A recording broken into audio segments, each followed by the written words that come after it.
Welcome to Grave Discussions. I am 1/3 of your terrifying host trio, Barnabas. I am the second third, Samael. And I am the third, the caretaker. Welcome, one and all. I am the fourth third. That is our fourth third. Welcome all to a new episode of Grave Discussions. And as you can tell, this is a very special episode because we have a very special guest. And this episode is called Spookier Things to Come. So we have enlisted a cult filmmaker who needs no introduction, but we're going to introduce him anyway. Frank Farel. I need no introduction. I can just rule the world. I mean, come on. That's right. Yeah. That's it. How you doing, Frank? Doing very well. Thank you guys for having me on. This is the first podcast I've done in a while. Oh, good to hear. Hopefully it's going to be a good episode. I think it's going to be a fantastic episode with you on. Frank, why don't you tell everyone who may be unaware who you are and what you do? Well, let's see. I am Frank Farel. I am a filmmaker. I have been doing this for years, for decades. But the films I am probably the most associated with and best known for would include Street Trash, which is sort of an international cult favorite for I don't know, so almost ever since it came out. It just seems to be as popular as ever. In fact, there's a remake that was just released theatrically last week by the director Ryan Kruger from South Africa.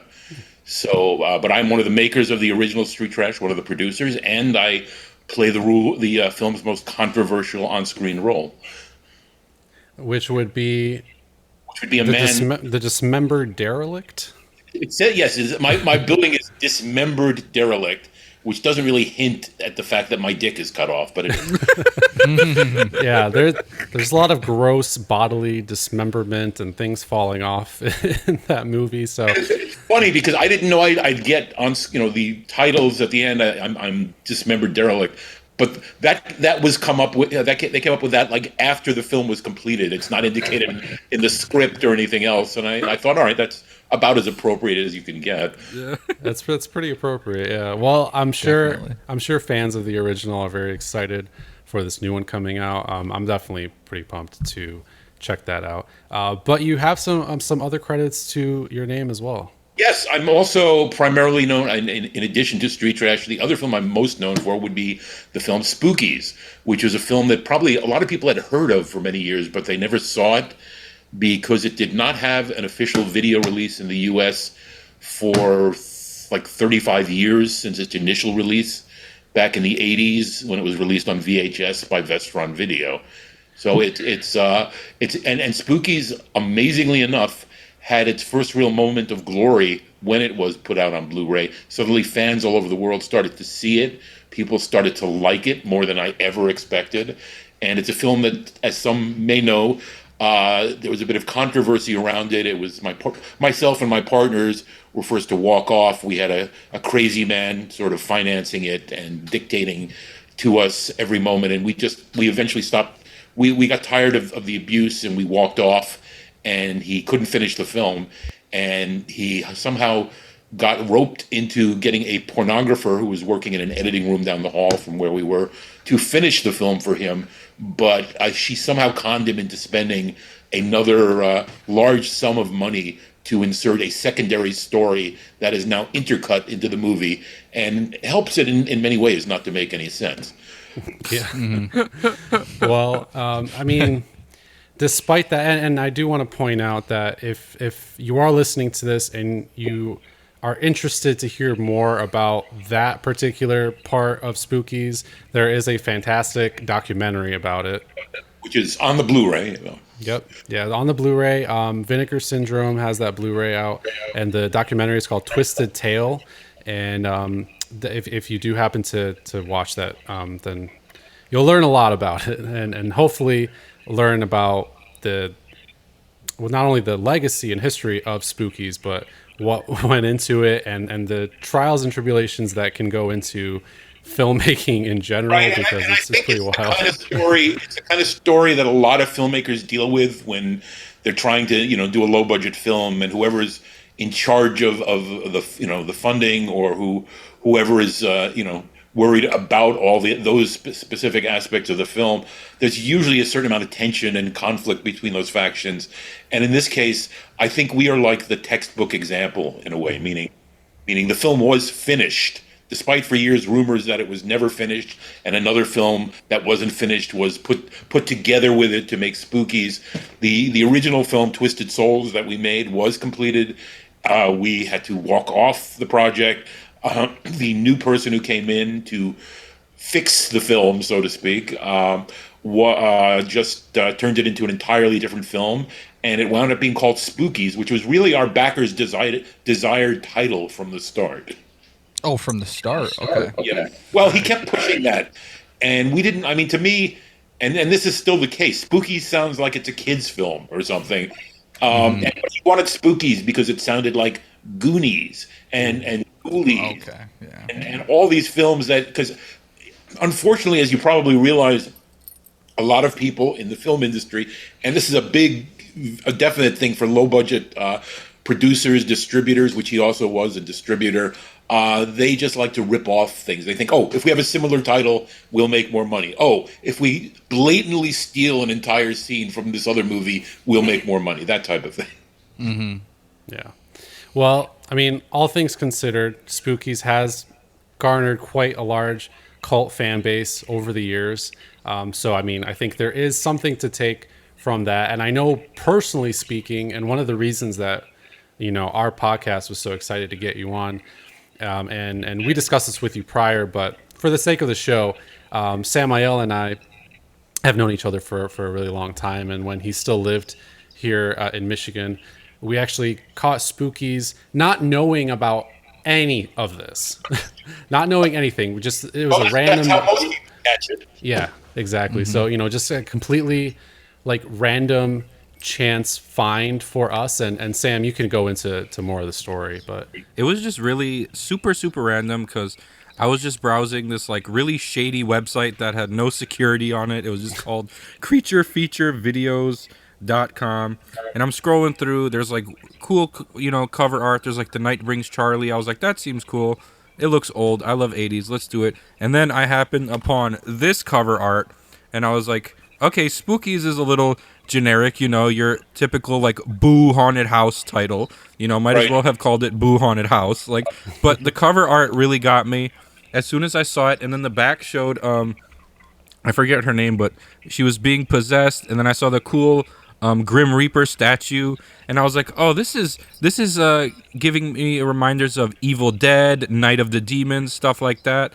And the thing about me and Barnabas here, we love those secluded, all happens in one night horror movies. It did bring memories of the Evil Dead, mainly because our direct orders were, I want you to make me a film just like the Evil Dead. Oh, really?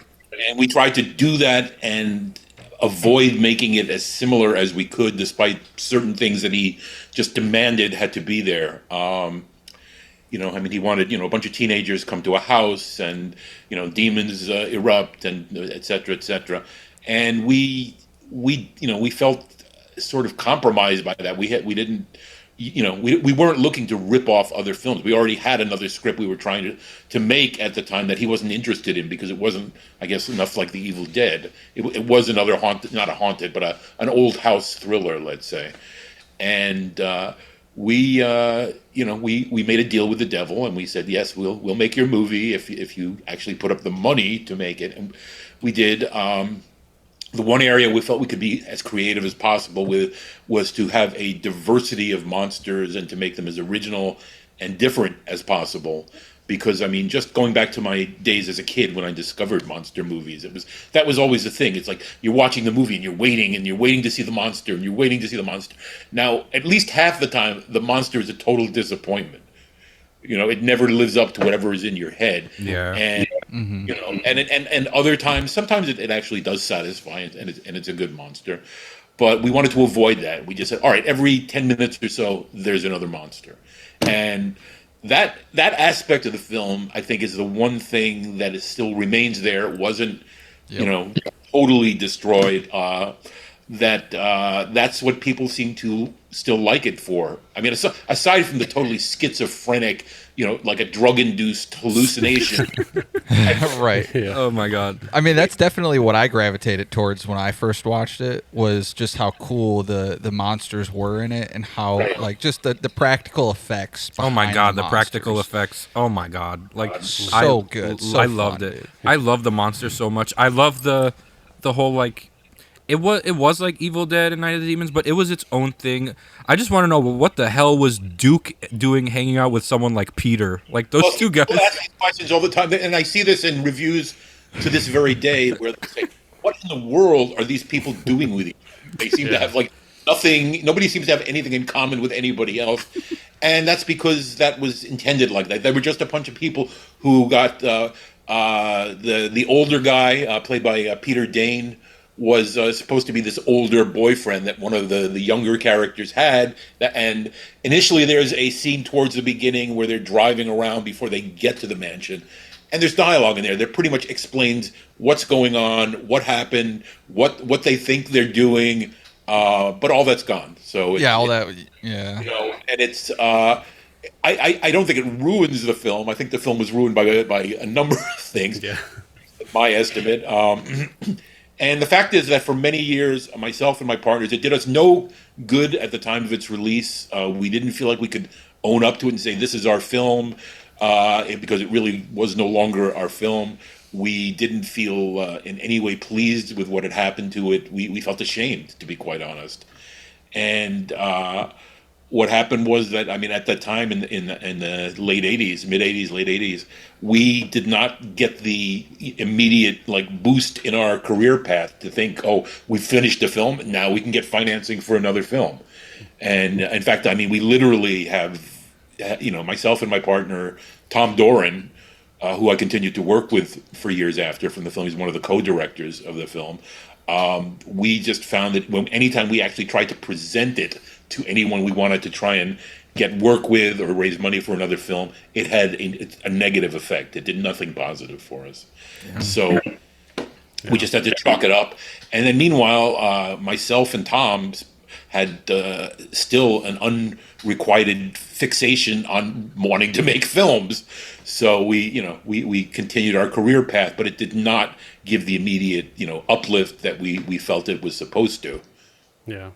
Well, I mean, that's completely understandable considering what happened. But yeah, we watched it, not knowing any of that. And then we did enjoy it, even though it was confusing as hell at times. So we do have some nostalgia for Spookies despite that. And really, the reason that we were so excited to have you on and why we initially even made contact was due to an announcement a couple months ago on Bloody Disgusting is where I first saw it. And then I found you on Facebook about a Spookies sequel. And that's what we're really, really here to talk about today. Yes. And the Spookies sequel, which has been in the work for several years at this point, meaning I had to write a few drafts of the script. I put together all of our business presentation, a pitch deck, and other things necessary. The fact is that I didn't want to let word out until I mentioned, when I did interviews, I'd mention occasionally I was working on a sequel idea, but I didn't want to make it anything real until I felt like, all right, we're actually like ready to go now. All we need is the money, but we're ready to go. Mm-hmm.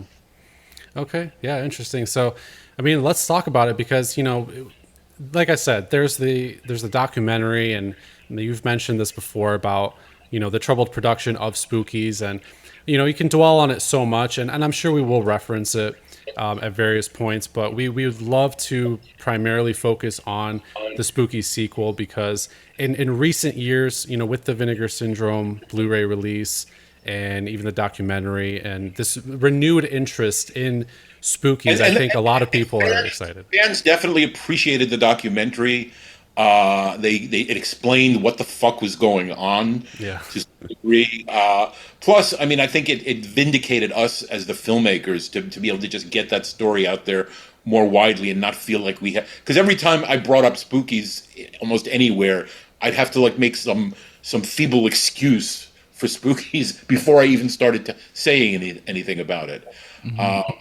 But the documentary, which won a Rondo Award, by the way, for excellence in horror, cleared it up. Really made the whole thing more of a sort of how can I put it, a failed film that you can see what the reasons for the failure are, but meanwhile fans have accepted it in all this since the Blu-ray release, and really love it for the special effects. They also love the crazed, like, zigzagging storyline that seems to have resulted from the added footage. I think that's part of the enjoyment of it. And for me, that was one of the big frustrations. But I can understand that. I mean, I love lots of cheap, terrible Italian horror movies that do. They'll present a storyline. Then 5 minutes later, there's another storyline with a different set of characters, and then the other characters come back. Then there's another storyline that came out of nowhere, and that's, you just have to accept that. Yeah. Sounds like Tenebrae. Yeah. Yeah, a little bit. Yeah, it's got that kind of. I mean, I feel it's interesting because I don't know if anybody's ever verbalized it as far as like the Italian films of like the 80s and 90s, but there's that quality of like, oh well, we can do anything we want whenever we want, and the audience will accept it. Yes. Yeah. I feel like that's Dario Argento to a T. For sure. I was thinking the same thing. Argento and Bava, like Twitch of the Death Nerve, like what Bay of Blood, whatever you call it, like what the hell was that? There's like a murderer, and then in the case of Argento, I mean, I have opinions about both directors. Argento frustrates me as a director because his films, the first half of his film career, I think, is pretty admirable. It's full of innovative, interesting stuff. And I feel like his films in later decades just got weaker and weaker and more ordinary. They really did. I mean, whereas in his earlier films, he was just doing these little set pieces of just stuff that may have had literally nothing to do with the story, but he had an idea and he wanted to explore it visually. And to me, that was far more fascinating than most of the stories most of the time. Yeah. I mean, something like Deep Red is just, I feel like, a massive example of that. It's just a lot of crazy supernatural stuff going on in these big set pieces. But, right. Yeah. It's the kind of thing I think. I mean, maybe I really haven't read anything about this, and I've looked, but he may have sort of calmed down his style at a certain point because he suddenly realized, well, gee, my films would be more commercial if they made sense to the average audience member. Mm-hmm. Yeah, perhaps. I mean, I know that his most recent one to hit Shudder, which I think was called Dark Glasses. I haven't seen it, but that one, I've seen some reviews, and yeah, people were lukewarm about it, to put it nicely. But regardless, I think we can all kind of understand that, and horror fans in general, I think, have to be a little bit of accepting of things like that, especially when it comes to lower budget horror. If you films, are a horror fan, you are accepting. Yeah, Period, I would like to think so. Yeah. At least in your own ways. it depends on which branch of horror, because you got like all like the Rob Zombie fans and like the people who are just like straight Friday the 13th that are just like very not inclusive and like A film that is made like the Friday the 13th films, for instance, meaning it has a reasonable sized budget. It's essentially a Hollywood movie. And I mean, eventually, I mean, what was it? Paramount that was releasing them, if I remember. yes. Yep. I don't think there's as much wiggle room to say, oh, it's just a cheap horror movie, so it doesn't have to make perfect sense or be coherent. I think it should be coherent once you agree. get to a certain level. Yeah, but obviously, we know what happened with Spookies, but even a lot of more lower budget movies in the 80s that came out were admittedly at times a bit much plot wise, but it is what it is, and I think that's part of the charm. So The thing to realize, though, about a lot of and this goes, I think, more so for horror and exploitation films than, say, mainstream movies. There's a very, usually the people who are putting up money for these things, they're doing it because they want the profit. They're looking for that quick buck on a small investment. yeah, And I think there's a lot more cynicism. There's a lot more just very hardcore. Like you make me money, or else I get rid of you, which is what the Spookies backer was pretty much telling us all the time. And I don't have much affection for that kind of a mentality. I realize it's out there. I've dealt with it most of my life. but I mean, my mindset is in a totally different place. I'm usually doing film. I want to do films because I love films. That's what. See, like I was gonna say, like I love people who love horror for the sake of like horror. You know, like the film is a passion project. You're not just some dickhead trying to like flip a few dollars. You know, I hate that. And myself and my partners that I made the film with, I mean, that was our mindset when we made it. Even though we felt that we were being basically, hogtied with all these demands and requirements for what this guy wanted to rip off from other movies, we were like, oh, all right, well, we're still making a movie, and it's getting financed, and we're going to make the best film that we can, which. Right.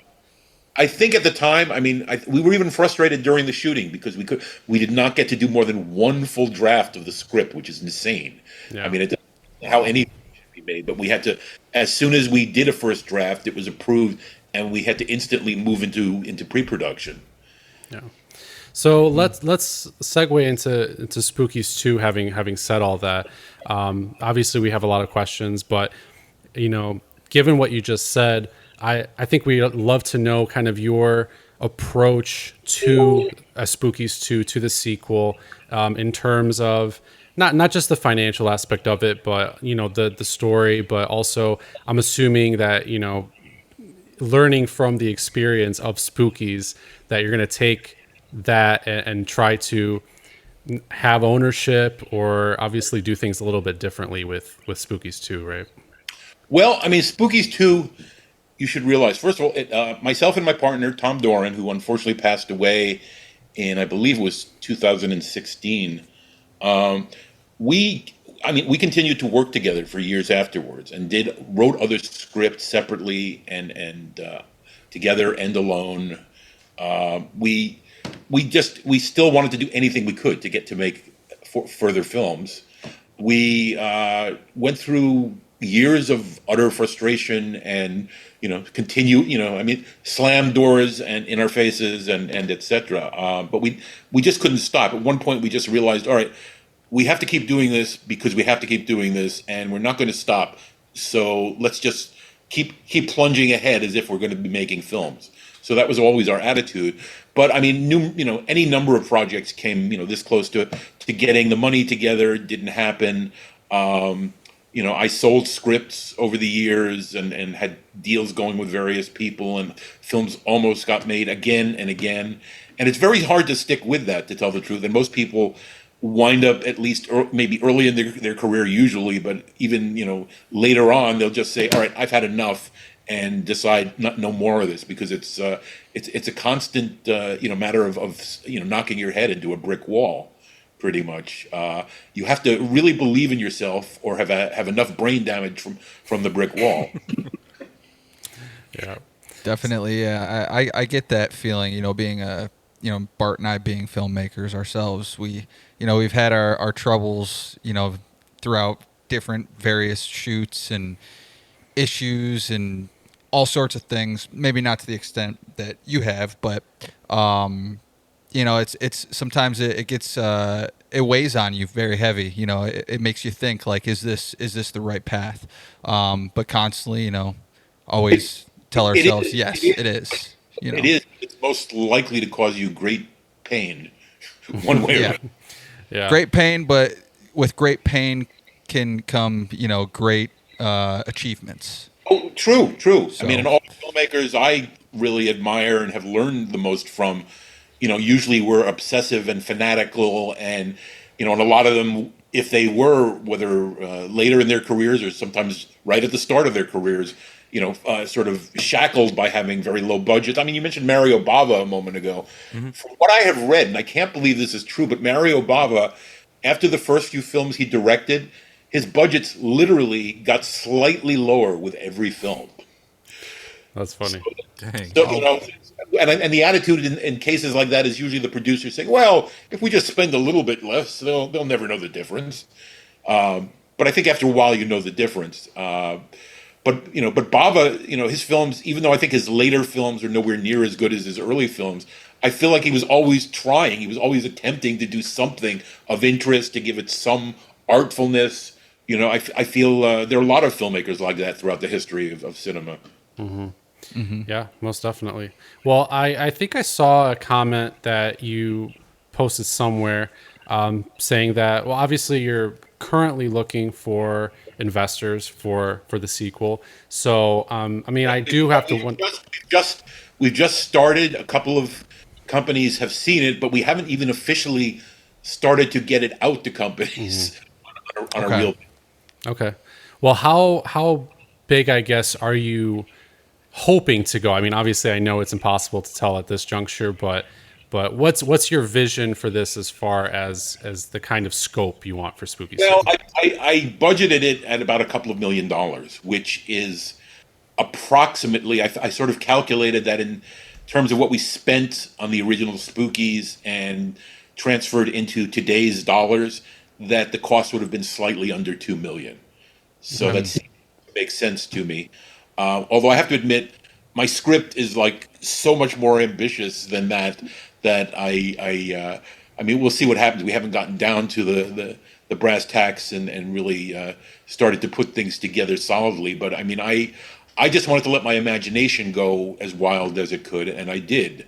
And I kept waiting, especially when we approached some of the people that will be doing the special effects, all practical effects, I might add.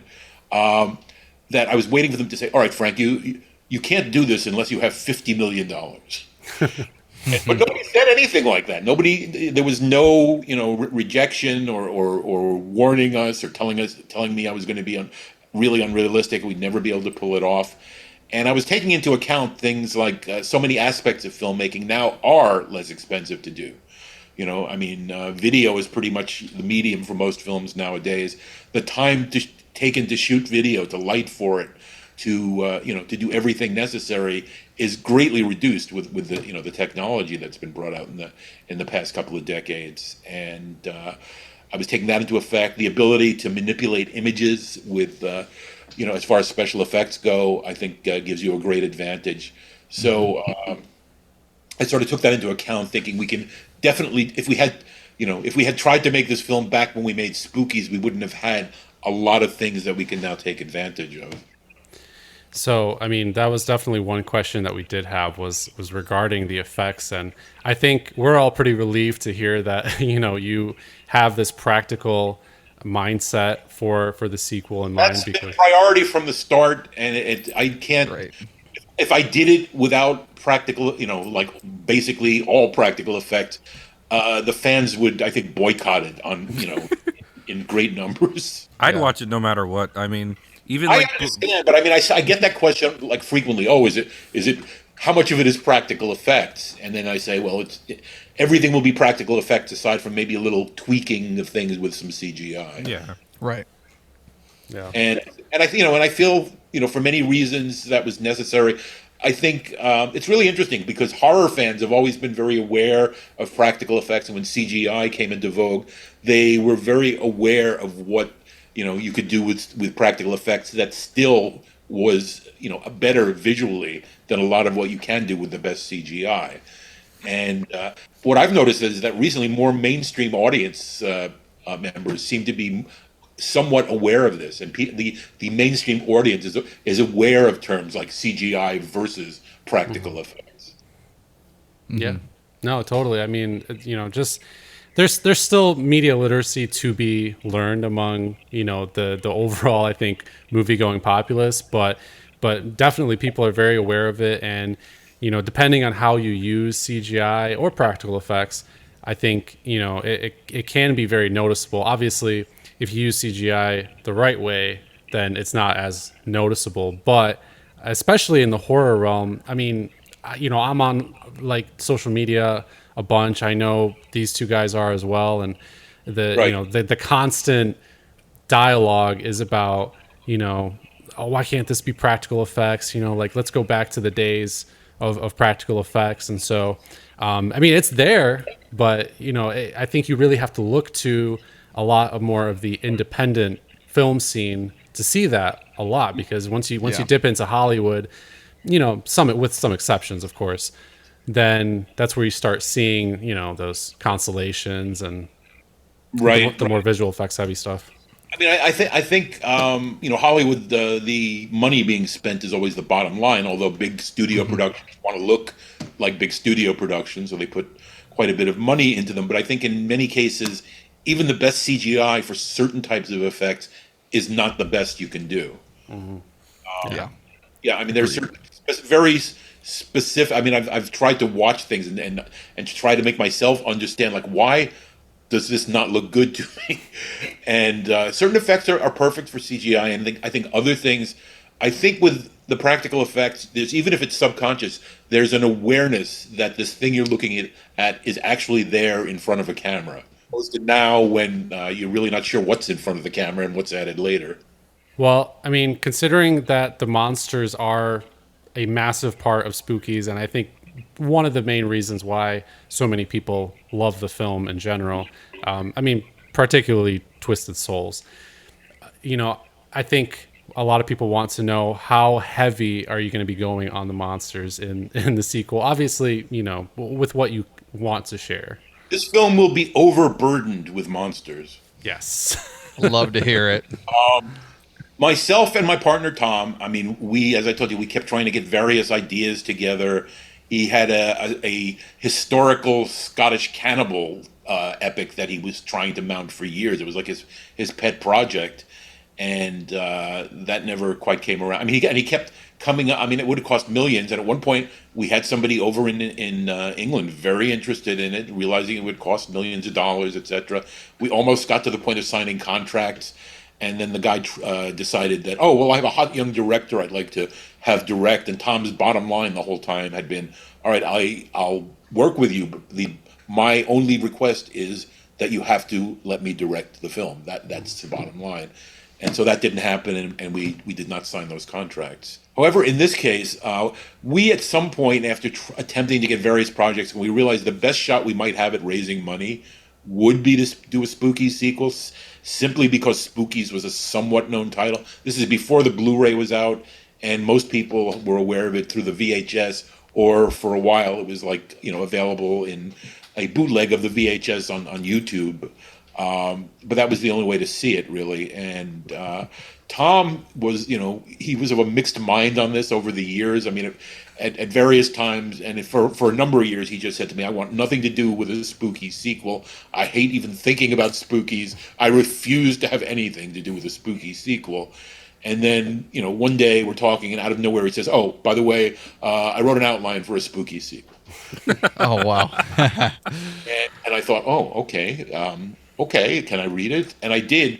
And Tom was a really imaginative guy, and I really respected him. We continued to work together because we sort of had respect for each other's creativity. We were very good at critiquing and adding to, and we collaborated very well together. Mm-hmm. And he wrote this, and it was like, in my mind, it was perfect. And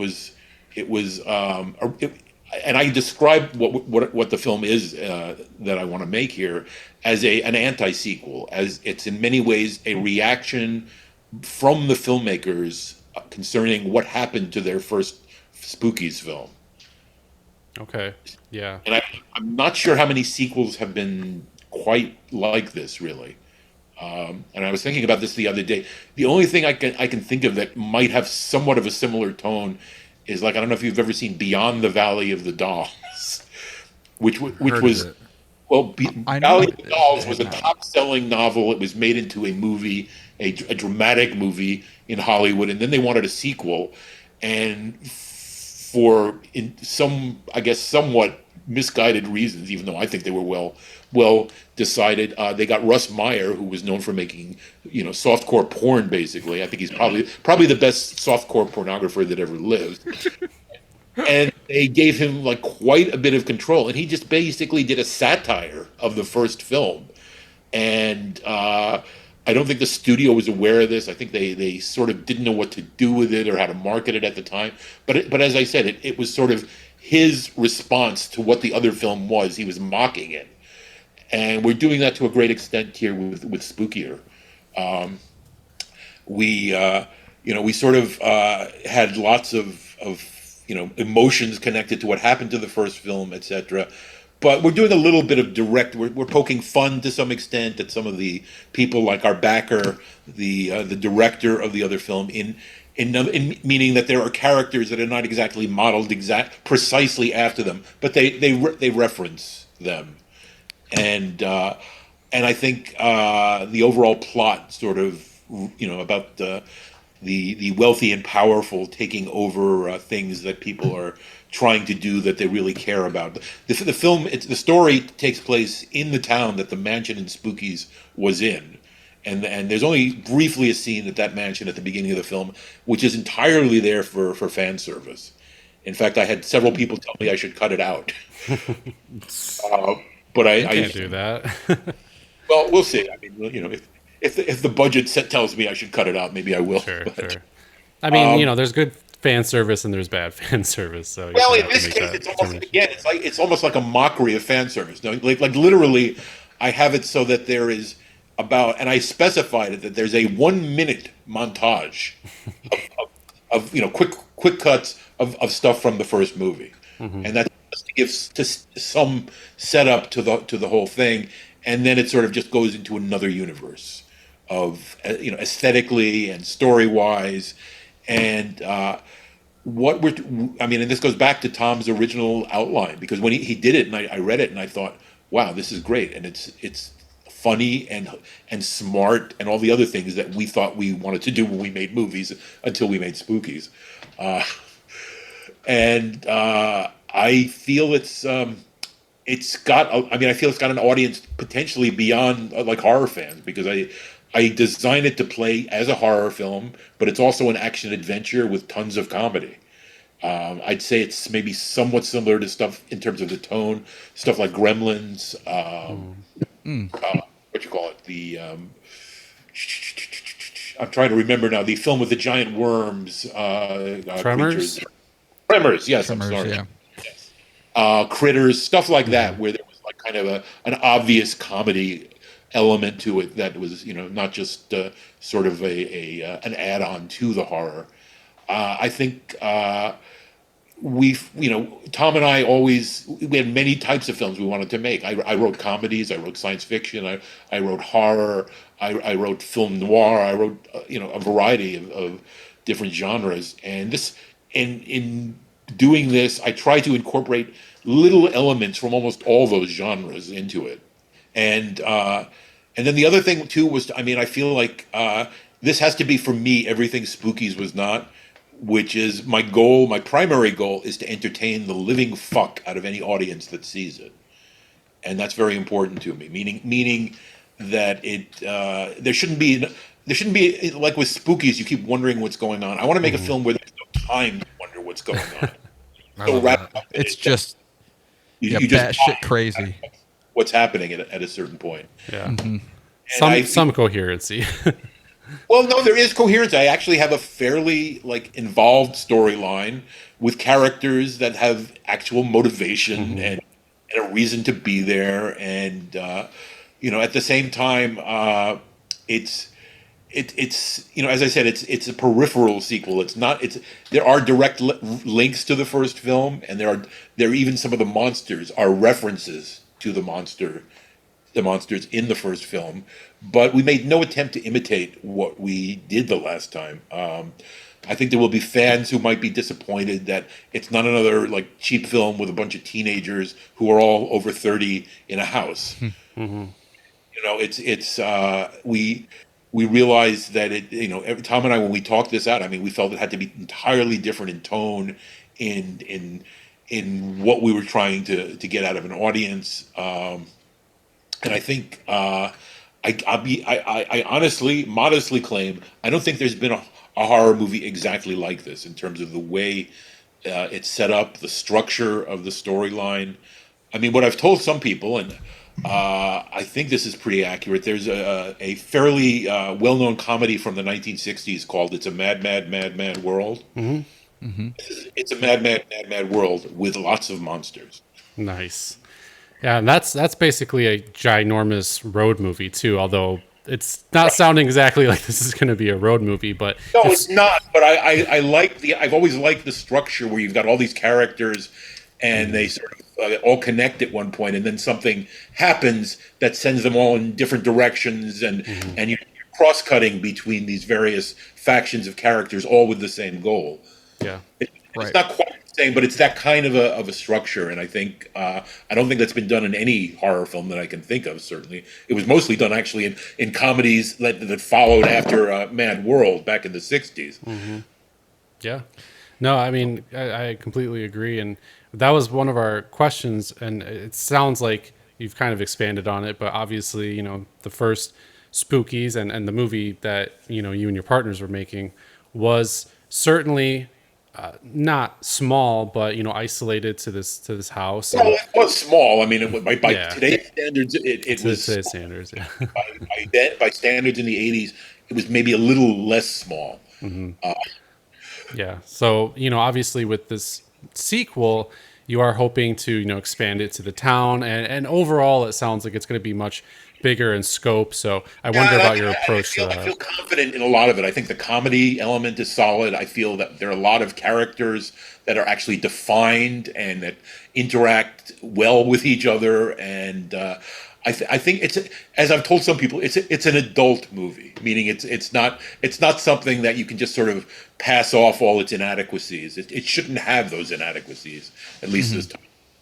Yeah. Oh, count me very intrigued based on everything that you said so far, Frank. I mean, and to be honest, everyone who has read it has loved it, and I wish they didn't, because I need more criticism.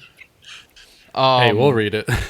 Yeah, we'll give it a go. See if we can criticize anything. Hey man, I'll act for you for free. Like, even knowing who you were, like when Barnabas, he originally tagged me in, this article saying Spookies 2 was released, and knowing what I knew about Spookies 1 and knowing who you were already, and then him telling us you were down to be on our podcast, like I knew this was going to be a passion project, which the first one, you guys tried to make it something you love, tried to make it your baby, but the funding and the people that were funding it were just straight up dickheads. And now, like, knowing that this is all going to be you, this is from your heart, like this is going to be a movie that you wanted to make. Yeah, I mean, is what makes me excited. This one fails to please audiences and turns out to be another misadventure. I would take full responsibility for that. Unless of course some idiot comes along and recuts it. Which really hopefully does not happen again to you. I'd like to solve that, because I mean it's a lot easier nowadays to just. If we had made Spookies during the current era, we could have gotten probably our complete cut released and the later cut on the same Blu-ray or something like that. Yeah, very true. So I know you already kind of touched base on it, talking about the initial idea that Tom had, but I mean one of my main questions was I was curious to know how long you guys have been, or you have been thinking of this, or you and Tom have been thinking about this idea, and how much it's changed over the years. Tom came up with this idea in 2013, so almost 11 years ago, right? Okay. And we talked about it, etc. And we realized, all right, the real problem here is we would actually need the rights to do a sequel. Mm-hmm. And the person who owned the film, to our knowledge, was Michael Lee, who was the backer of the film. He was the king of video nasty in England, if you know anything about the video nasty era. Oh, yeah. Yeah, and he, because he had been the primary person who was releasing horror films, largely European horror films over in Britain at the time, his videos, when he put them out, they were constantly being hit by the censors, cut down. He was threatened with being jailed on several occasions, and so he wanted to avoid that with this new film. And so his dictates were you can't have a lot of blood, you can't show any dismemberments, you can't have zombies, and so this whole list of what we couldn't do. And we originally had a climax that had zombies. We eventually, in our script, changed it to a climax with ghosts swirling around the mansion. But unfortunately, because we walked off the project, a member of our team was supposed to be doing these optical effects. They never happened. He was stuck with a film that really didn't have a completed climax.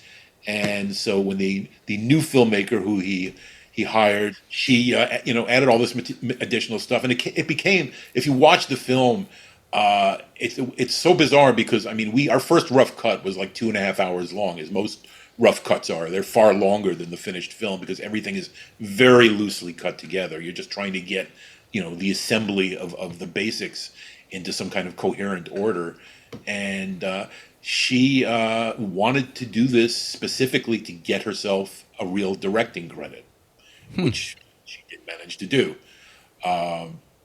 However, I think that the film still sort of survives what was done to it in terms of the audience reaction nowadays, as we sort of mentioned earlier. I mean, the fact is that the special effects shine through despite whatever the hell is going on, and that means a lot because at the time we started working with a few people that were young. I mean, like we're talking about late teens, early 20s, that had not really done feature films for the most part before. And we had these people that we had been working with on some other projects that we had done. We had a couple of features that we looked to raise money for that we did promo reels on, and we had stuff we'd shot with them. But, nothing this ambitious, certainly. But I mean, I'm very proud of the fact that of our special effects crew. I mean, Gabe Bartalos went on to work on the Basket Case films, to create the Leprechaun character, to do dozens of major Hollywood movies. I mean, he's a top name in the effects field. Similar thing with Vincent Guastini, who came into the production, like he wasn't there right at the beginning, but he came into it sort of at a certain point, and he again, these very young people, but extremely creative, very very focused on what they were doing. It really just it gave us a huge plus.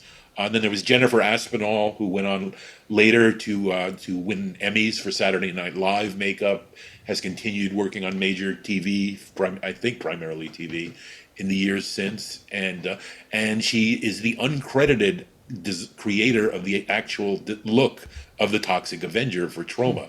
Wow. Which she did before coming on to Spookies. I had no idea about that. Yeah, I didn't know that either. That's pretty Yeah, cool. I don't think I don't think they feel any need to specifically credit her for that. Sure. Yeah. So I mean, so Tom's idea, for the sequel then was pretty much always this kind of like anti-sequel, Well, yeah, reference that to was the a original. part of it, but he also, our feeling was we want to have like a real story Yeah. with real characters that you care about, and there's a whole, the main plot is really not related to the monsters. The monsters just sort of come into the situation and complicate it and change things for everybody.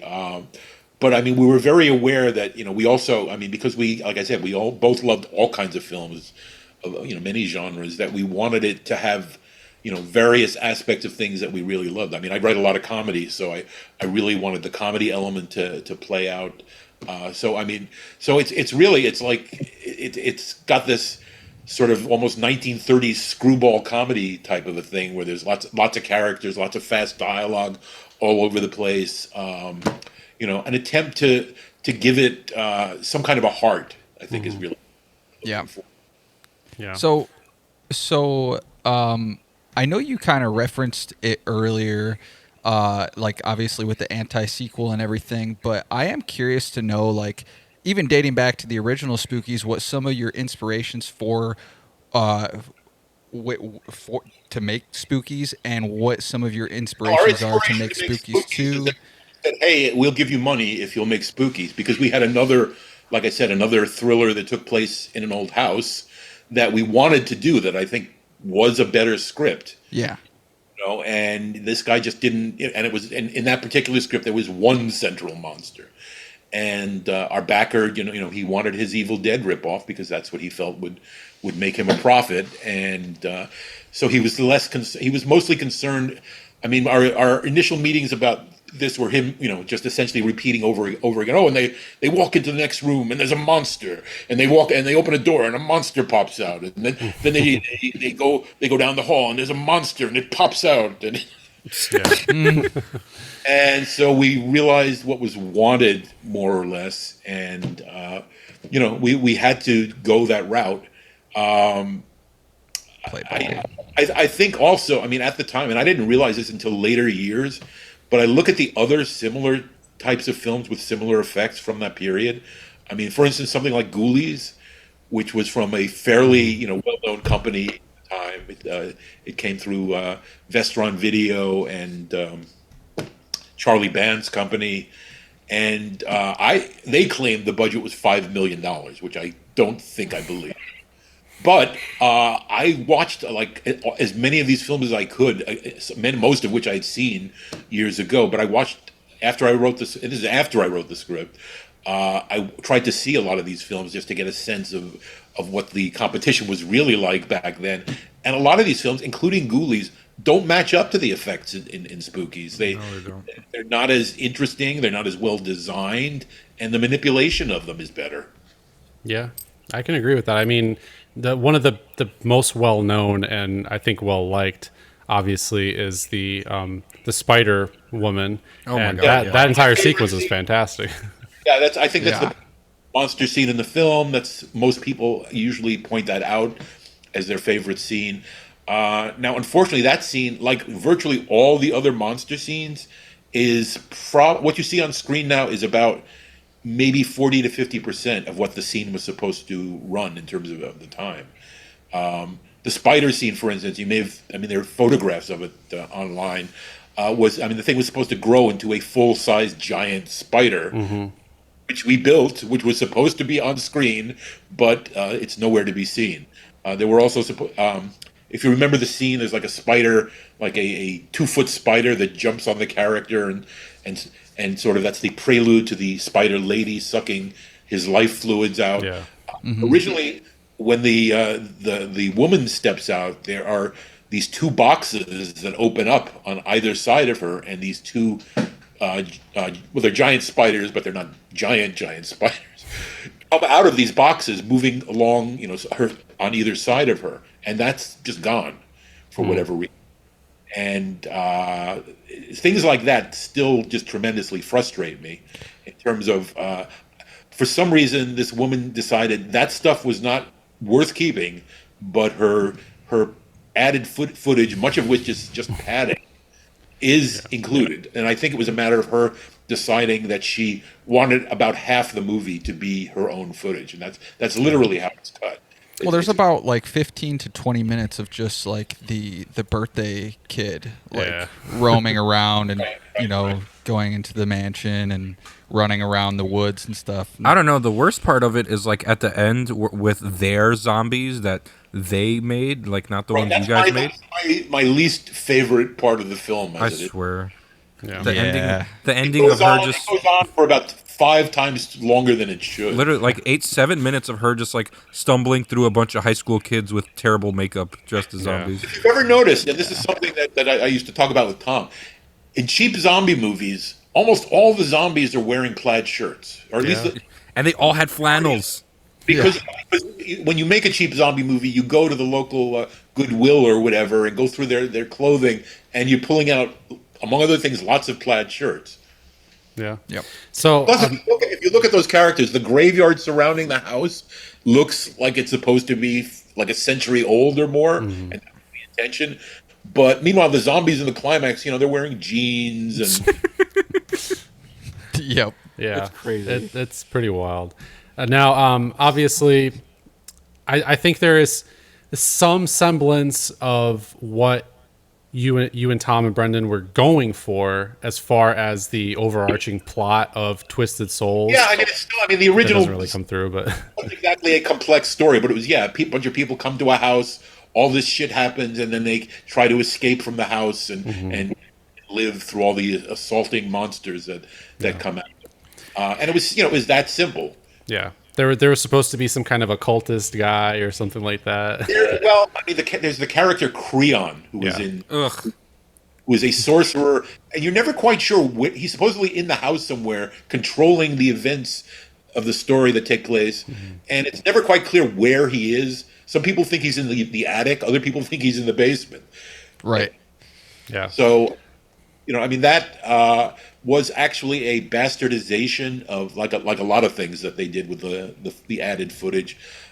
Originally, there was that subplot, and there's a scene towards the climax of Spookies where the characters go to a room and they find a bunch of occult paraphernalia, and they talk about, oh, this guy must have had something to do with the Ouija board, and he called up these monsters. I mean, they sort of loosely put together what they think is happening. But originally, that was just a scene where they go to the room. There was a picture on the wall that was actually let's see if I can describe this accurately. My partner Tom had his face casted by our effects people, and they made a mask which was supposed to be this occultist based on Aleister Crowley, who was a very famous, right? So he was bald and sort of plump, and so they got this mask built. Tom was not available when they shot the scene, so we had another actor, Peter Isillo, who plays the character Rich, the comedy relief in Spookies, is actually this occultist, and there was a portrait of this occultist with Tom's face, played by Pete, holding the Ouija board on one side and having the planchette for the Ouija board, I think, in his other hand, and it was all pretty visually carefully laid out. But then when they did the reshoot, they cut that out, but they put in a picture on the wall, a lame attempt to imitate what we did of Creon in his younger days. Yeah, I noticed that. So I mean, it's interesting to hear that character obviously did exist. Obviously not in the fashion that you envisioned. However, for the sequel, is there any type of expansion of that plot into the larger scope of this movie? Not really. I mean, we purposely didn't want. I mean, when I say it ends and it's got like a montage that references the first film, it was literally I mean, I treated that all right. Like I said, it's fan service, and so we have to do this. So all the people who are going to complain if we don't do it will not complain, and and then hopefully they'll shut up and just go along with what we're giving them. And my feeling about it is, if you compare the original film with what I'm hoping we can accomplish with this sequel, they should be incredibly grateful, because I mean I'm trying to make this one of the best damn films of its type they've ever seen. And with Spookies, there was no hope for that, because we were just waylaid at every juncture just about. Just curious. So the out of all the footage that was cut out of the original Spookies, is there any things that were cut, concepts maybe, or anything that you feel like you want to bring back for Spookies 2? That's what I was that gonna- maybe was never seen Not before. really. What we've done with some of the new monsters for this film, there are direct references to the original monsters. That there are what I would have to call parallel monsters. Yet you can sort of see how we could have taken this idea from the first film and then turned it into something else. Yeah. Okay. I was going to mention before too, as we were discussing kind of like you were discussing the humor and everything else, clearly this movie is not coming out, just a few years after the original film. So culturally there have been, significant shifts as well. And I know you described some of the humor as screwball, but 80s movies and modern films are definitely much different. Yes. And clearly this is going to be a much bigger film, but as far as the overall atmosphere and tone, fans all the time are talking about how they love the 80s films, and they love the way that they were done compared to nowadays, where they don't get the same satisfaction out of them. And I've asked a lot of people exactly what they mean by that. When you say 80s, what do you mean? And the general answer I've gotten, they'd say, is, well, they're horror films and they've got all these horrible things going on, but there's so much fun. And I think that's part of it, that there's a sense of fun. They're not 100% grim, and they're not 100% sort of bordering on parody, which I think a lot of films nowadays do. Yeah. So I guess my question then was, are you intending to carry forward any of that sort of, I guess you could call it camp, or, I would say it's not that kind of humor. It's I think more sophisticated. The humor comes out of the characters, out of the situations. Mm-hmm. Okay, very natural comedy. I hope so. Yeah. I mean, I think that's at least what the readers have told me, that it works. I think there was a real, like I said, a real resistance to wanting to repeat anything of the formula that originally did, and I feel I think my aesthetic has always been of a certain. So I'm also, I mean, in addition to being a horror fan, I'm a huge comedy fan of the whole history of film comedy. So I'm very aware of what other people have done, and I have a lot of people I admire in that genre. So I wanted to make something that, again, for me, that I would respect it. I think really generally creative people, when they have the power and the vision, the film, and I mean, like, a lot of creators say things like this. Like, I mean, Chuck Jones, the animator, they'd say, "Well, who are you making these films for?" And he'd say, "Oh, I'm making them for me. They're all for me." And I think that's the way you have to approach it. You have to be aware of the audience, but I think you personally have to be as much a member of that audience as possible. Definitely, yeah.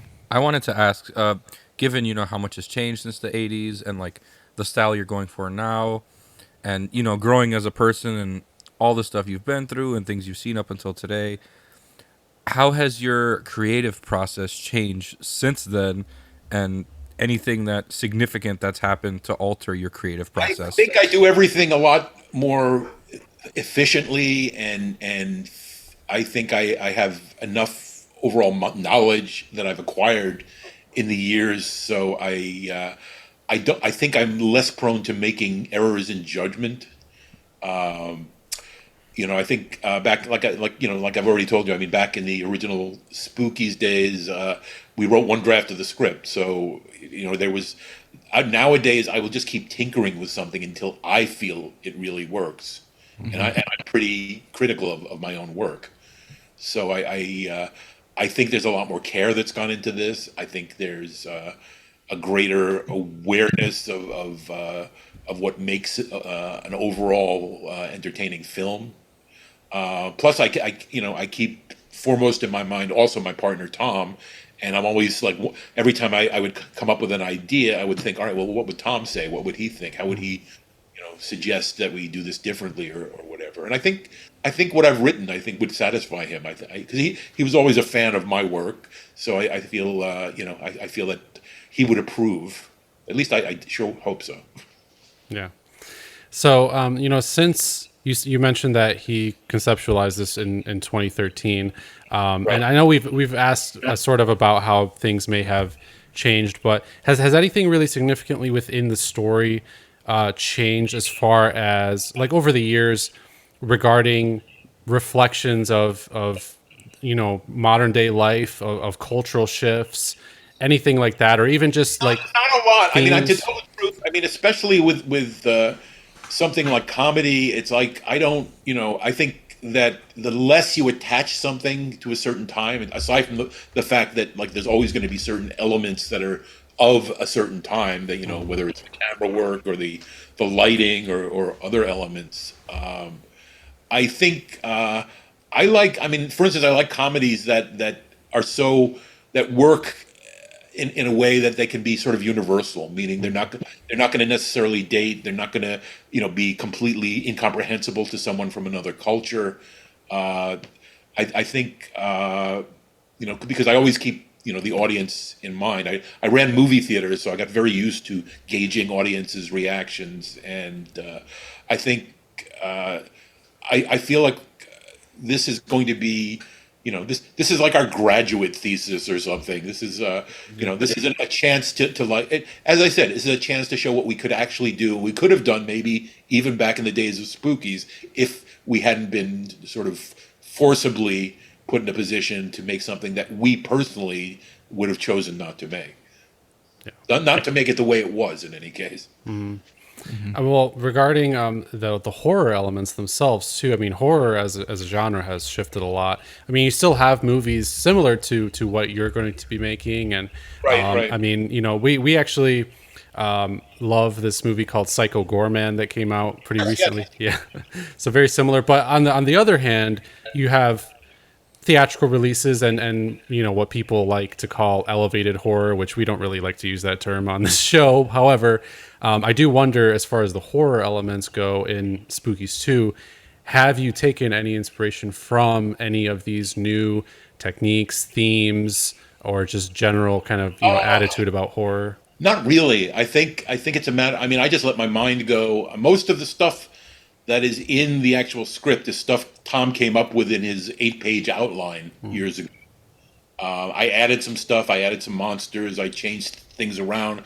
I connected a lot of the story elements and characters in ways that we hadn't discussed initially. I mean, I have to say that if the film will play for me, I feel that it will work for audiences. I mean, and that doesn't mean that that I think I have the supreme judgment or something. But it's I'm very used to sort of I'm a big believer in the audience being right. If you know what I'm saying, that if something doesn't work for the audience, that you have to reconsider it. And we did that. I mean, back like with things like Street Trash, when we run the rough cut for people, which we did dozens and dozens of times, we'd get, if we got a certain number of people saying, "Oh, this doesn't make sense," or something that was supposed to get a laugh was intended to get a laugh, we'd either get rid of it or find some different way to cut it or something that maybe made it work. But I think, you mentioned Psycho Gorman. I liked Psycho Gorman and what it attempted to do. I think we're going in a slightly different direction. With Psycho Gorman, they were like blatantly, trying to look like a Japanese TV show from like this Power Rangers kind of.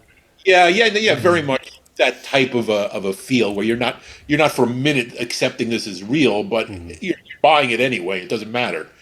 But I think I want to be able to. I want the monsters. I don't want them to be goofy, but I want them to have personality, and I want them to have.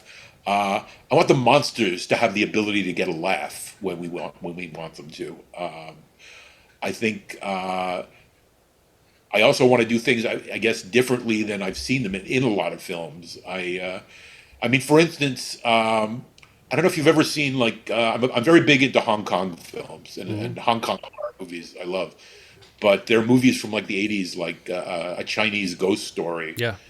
Yeah, that. And the first time I saw that, I was amazed. It has like these huge, elaborate, like essentially what are puppet effects of like tentacles and monsters, and there's like the demon woman with the giant tongue that's like slashing out at everybody, and it's interesting because a lot of those effects, there's a certain crudeness to them, and they don't always quite come off.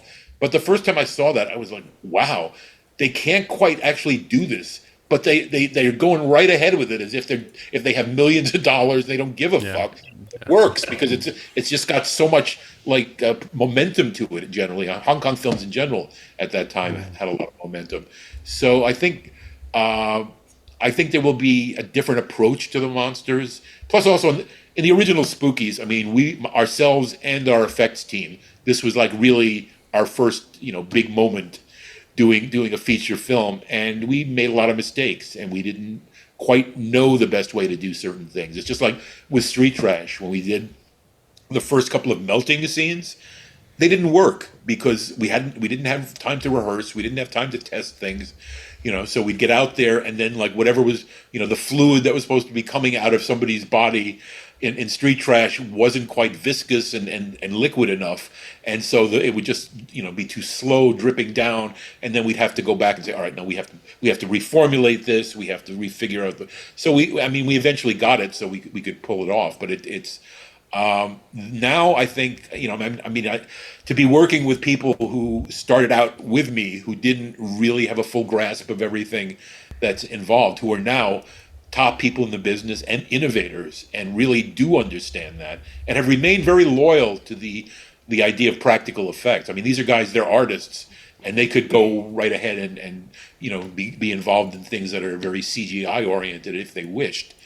But especially Gabe and Vince, they're still doing practical effects, and it's interesting in that they both still work for low budget producers and top Hollywood producers. Yeah. No, I think that's a testament to the fact that they just love what they do. And actually, I was going to ask if they are working with you on Spookies too as well, or if you have a different thing. Yes, no. Oh, okay. Vince and Gabe have already agreed. I mean, as soon as I mentioned it to both of them, they were immediately, "Oh, that's great! I'm on it. Sign me up." I mean, they had no question about doing it. I mean, I think they're grateful to the to the first film for giving them the start of their careers. But I also think, I maintained relationships with them. There was still a lot of respect there. They both liked the script. Yeah, I mean, I think, and plus at the moment, my longer term goal here is I want to bring additional makeup artists into this, and sort of, how can I put it, almost have a team of all-star makeup practical effects guys. And I've spoken to other people too, and I haven't gotten confirmation on this yet, but there are a couple of other names you might recognize that might get involved on that level. Okay. That's really exciting. Yeah. Yeah. It is exciting. I'm excited. Because I feel like people who have seen and even know about and like Spookies are probably already pretty knowledgeable in that realm of, cult filmmakers and makeup effects artists. So Much to my amazement, I have had people that were names that I knew and whose work I respected, who have later, in more recent years, have told me, "Oh, Spookies! Oh, I've always liked Spookies," or "I love Spookies," and it always blows me away because it's like I figure, well, they probably never heard of it, but people know Spookies. Horror people know Spookies. They knew it before the Blu-ray came out, and now they really genuinely know it.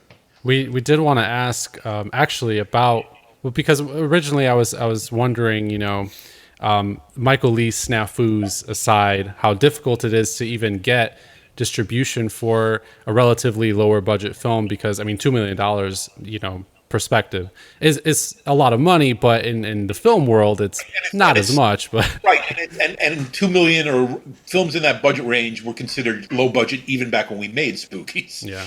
So it's interesting because Hollywood is still going through, has been for the past decade, going through like ridiculous changes, as you probably know. Streaming changed everything. Hardly any movies even make it into theaters anymore. I think it's changed the whole game. I think there's a more equal playing field now with films like Terrifier getting out there, and suddenly like, Terrifier 3 is the biggest film of Halloween. Crazy. Beating out other movies that were expected to be the box office winners of certain weeks. And, I think the audience is finally catching on to, if you know what I'm saying, because I have felt for a while that budgets were getting so big and so many big budgeted films were just failing, like immediately. They were just like instant flops. And so obviously there was some sort of misjudgment going on with a lot of major studios and producers. But I think there's more acceptance now of films in a lower budget category. I mean, just the fact that the Godzilla film from Japan was so, it somehow beat, in terms of the actual audience fondness for it. It seems to have beat out the other big budget Godzilla and Kong films, even though those do very well at the box office, etc. -1. It actually got like a lot of like serious respect as a film.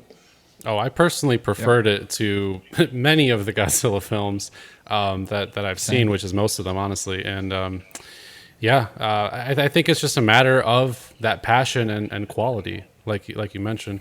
But I did want to know then, on the topic of theatrical releases, are you hoping that Spookies 2 will go to theaters? Well, I guess yeah, sure, of course, why not? I'll go with that. But my actual thinking on it, and I have a distribution plan, or a proposed distribution plan that's part of our pitch deck.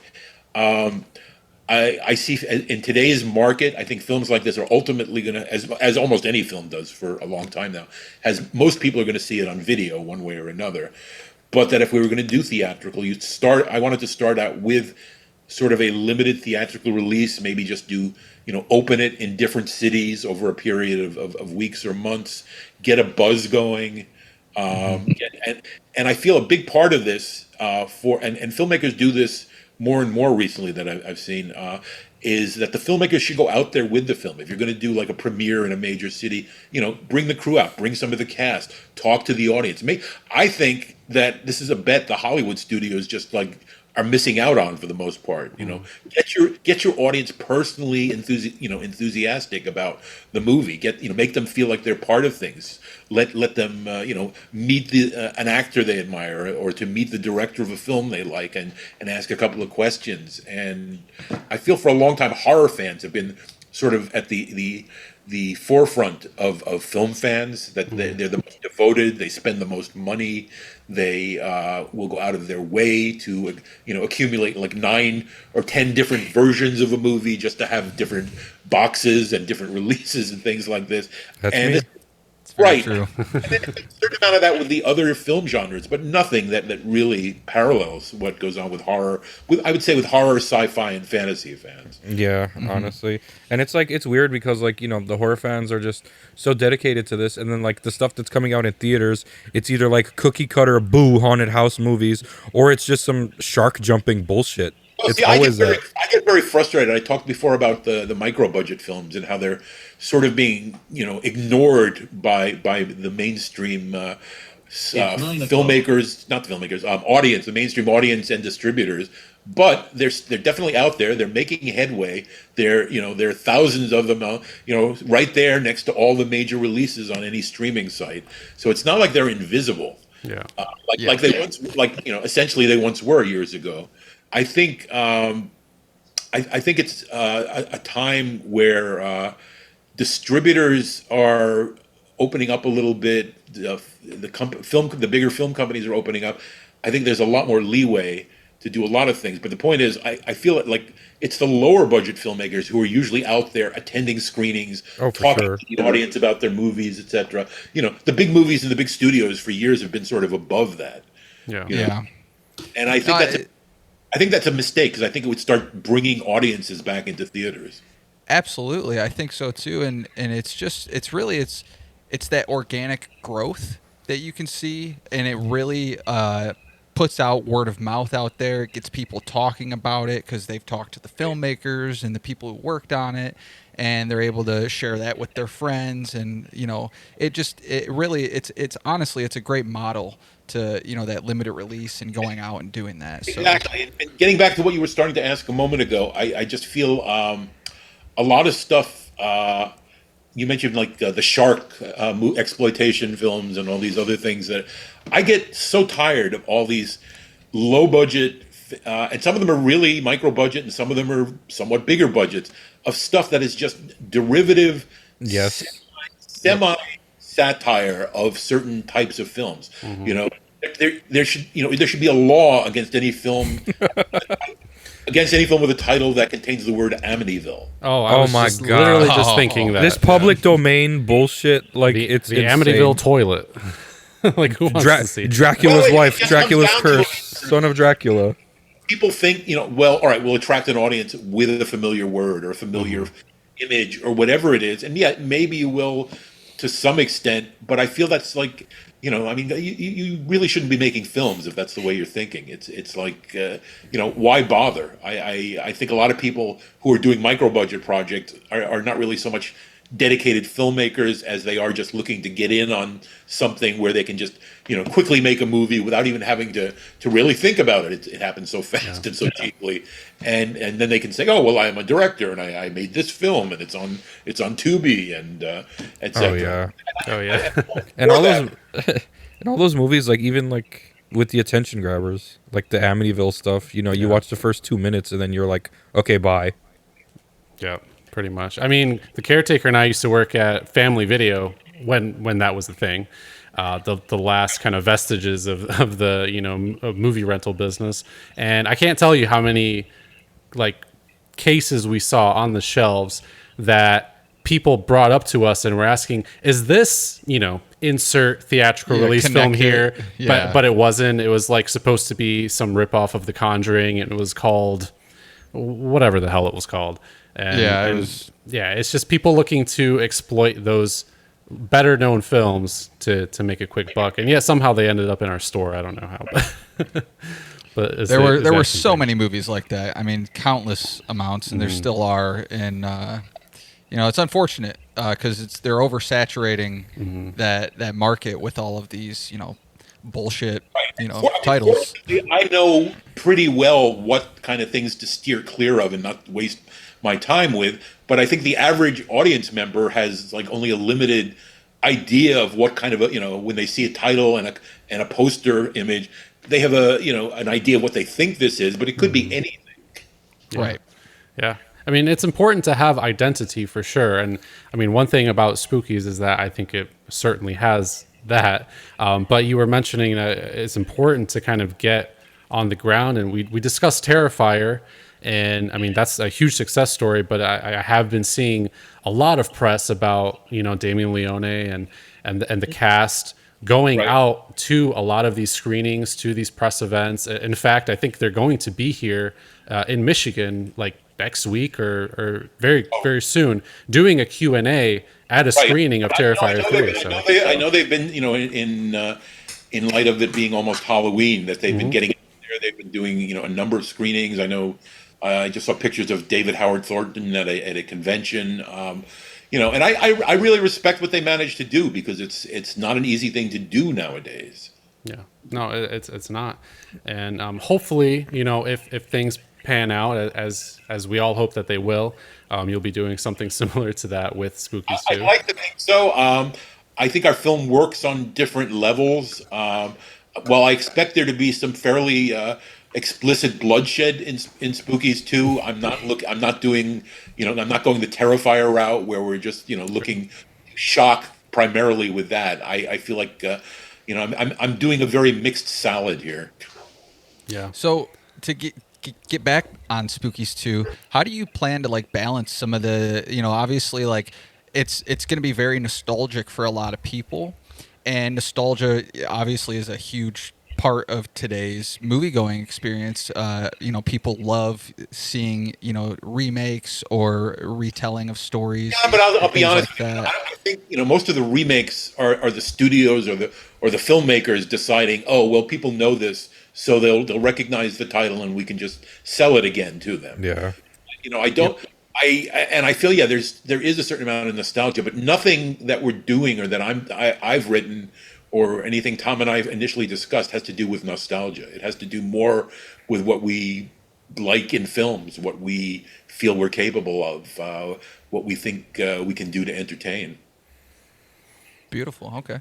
And then what we were talking about, Terrifier and like, other horror franchises, is there any sort of deeper plan for the Spookies universe? Is it just going to be like It's a one-off hilarious to me now, Spookies because, like, 2? any film made now, automatically people assume there's a universe to go with it. Right. That's why I'm asking the question. People are going to wonder. So Let's put it this way: if it was a realistic thing for there to have to be a universe, I'm sure I could come up with a universe. That Yeah. That's not the hard part. I would say the hard part is, and I've thought about this already, that if this film actually gets made and if it gets a very positive reaction and there's a desire for another film, I would again just want to go off on a totally different tangent. And it would probably again be something a little more elaborate and a little, bit, different in terms of what it was going to focus on. But obviously it would have to still center around it an assortment of monsters. Right. One of my confessions is everybody talks about 80s horror all the time. 80s horror is hardly my major influence. Keep in mind I was making films in the 80s. Yeah. And I grew up as a kid watching, black and white American International monster movies and the Universal monster movies and stuff this is the stuff that had probably the most effect on me. The old Vincent Price movies, the Roger Corman Poe movies, all these things that I think are of a different era and are far more story and character oriented than much of contemporary horror. So what do you hope that fans take away from Spookies 2? I would, in my fondest wishes, I would say that I would love them to come away enthralled and excited. I will, regardless. I'm sure we will. Do you feel like Spookies 2, aside from the comedic, kind of elements that you described, has a significantly more. I mean, I know you said you wanted it to be an adult movie. Do you think it has a more Oh, but serious, by authentic adult, tone? I don't mean so much adult in terms of like that it will get an R Oh rating no, for for sure. sex. We'll get an R rating probably for things other than sex. No, but Right, more no, serious, absolutely. more kind of serious, more It's a real movie. I in felt tone. like Yeah. the first Spookies I felt was just had an incredibly thin story concept. We never, the fact that we never wrote more than one full draft of the script to me is like, I would be ashamed to tell people, except for the fact that it just strikes me as funny at this point. Yeah. Yeah. Well, I mean, obviously, we do hope that it is also entertaining. It's sometimes difficult to strike that balance, but I mean, from what we have seen of the first Spookies, I think that we're all pretty confident that it will ride that line and do it well. If So nothing else, I promise this will outdo the first Spookies. nice. You mentioned Psycho Gorman earlier, and actually, one of the people I would love to cast in this for a role that I think she could do really well is the girl who is sort of the lead in Psycho Gorman. Yeah. Oh, she's excellent. Oh, I She's such a found her. badass. That's the whole point. I found her performance hilarious. It really worked. Yeah. I'd love to Absolutely. be. I'd love to be like murdered in it, or like you know what? I'll fly out to where is it? New York. I'm in Indiana. I'm not Well, super far. Like I hate to disappoint you, but there are only a limited number of roles for people that can be murdered.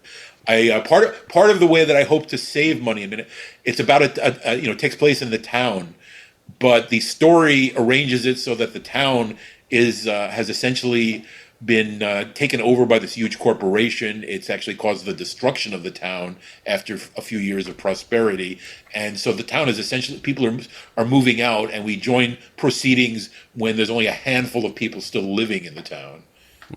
See, I love the we hate capitalism and gentrification movies. These are, especially when it's not like blatant. I love allegories as much as everyone, especially if they're like implicit. Like even the original Halloween had like implicit meanings. Like if it works, it works. And I mean, I trust you to do it because like I know like you said, Spookies wasn't 100% of your guys' brain power into it, and like with your wisdom now and everything you know about filmmaking through like what you've learned, like I'm seriously super excited to see this. I love like social pieces as well when it comes to horror. I feel like those are some of the most important pieces of art given like, the state of the world now and Well, I think it's a good thing to get that in there. I mean, for sure. and I talked about how I grew up on much older movies that were more story and character oriented.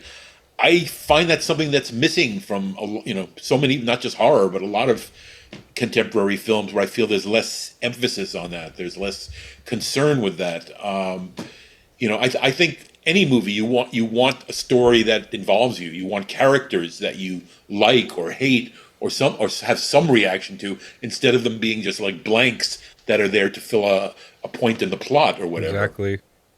Yeah. I mean, it does feel like in that 80s decade, there was a lot of these situations versus real world, problems. And certainly, I'm sure that was not unintentional because so many of us want to sort of escape, our daily goings on and not have to think about things like that. But they are also very important to discuss, and film is one of the best mediums I think to be able to do so. So I mean, taking a look at corporations, and especially nowadays, I think that's kind of where I was asking about our modern influence on this too. And obviously I know that some of that has to do with the troubled production of Spookies and those sort of parallels.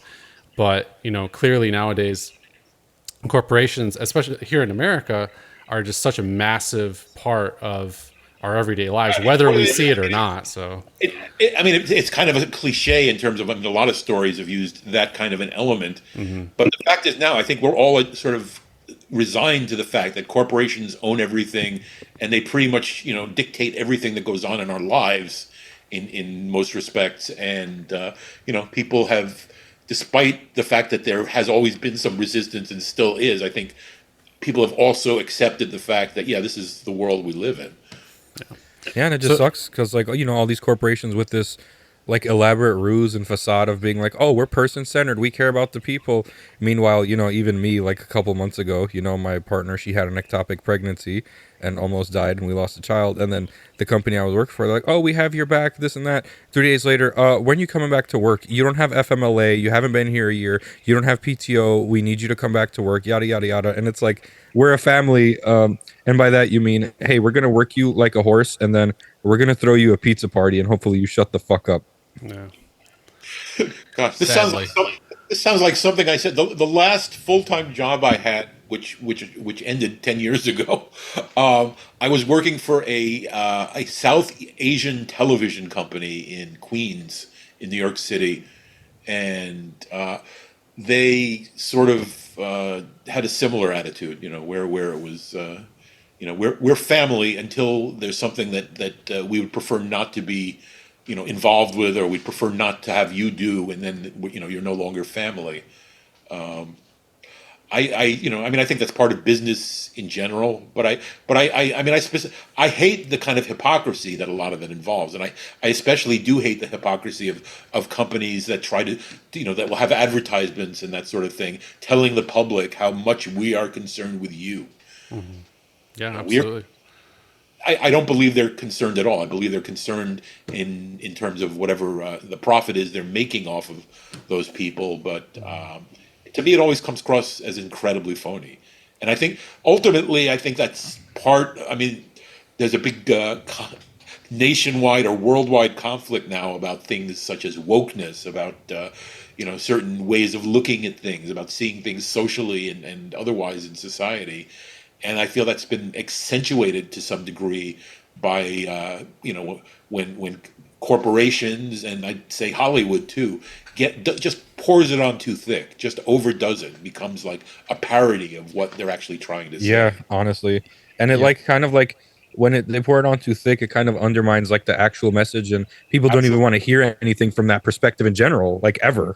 Yeah, and and then ultimately, I think it distorts what's even being said in the first place. So Yep. I and For sure. definitely, and in a movie, I mean, the one thing I don't want in Spookies too is I don't want to be laying on any commentary or social message, with a trowel and just making it seem like it's some major thing that I had to inform the audience.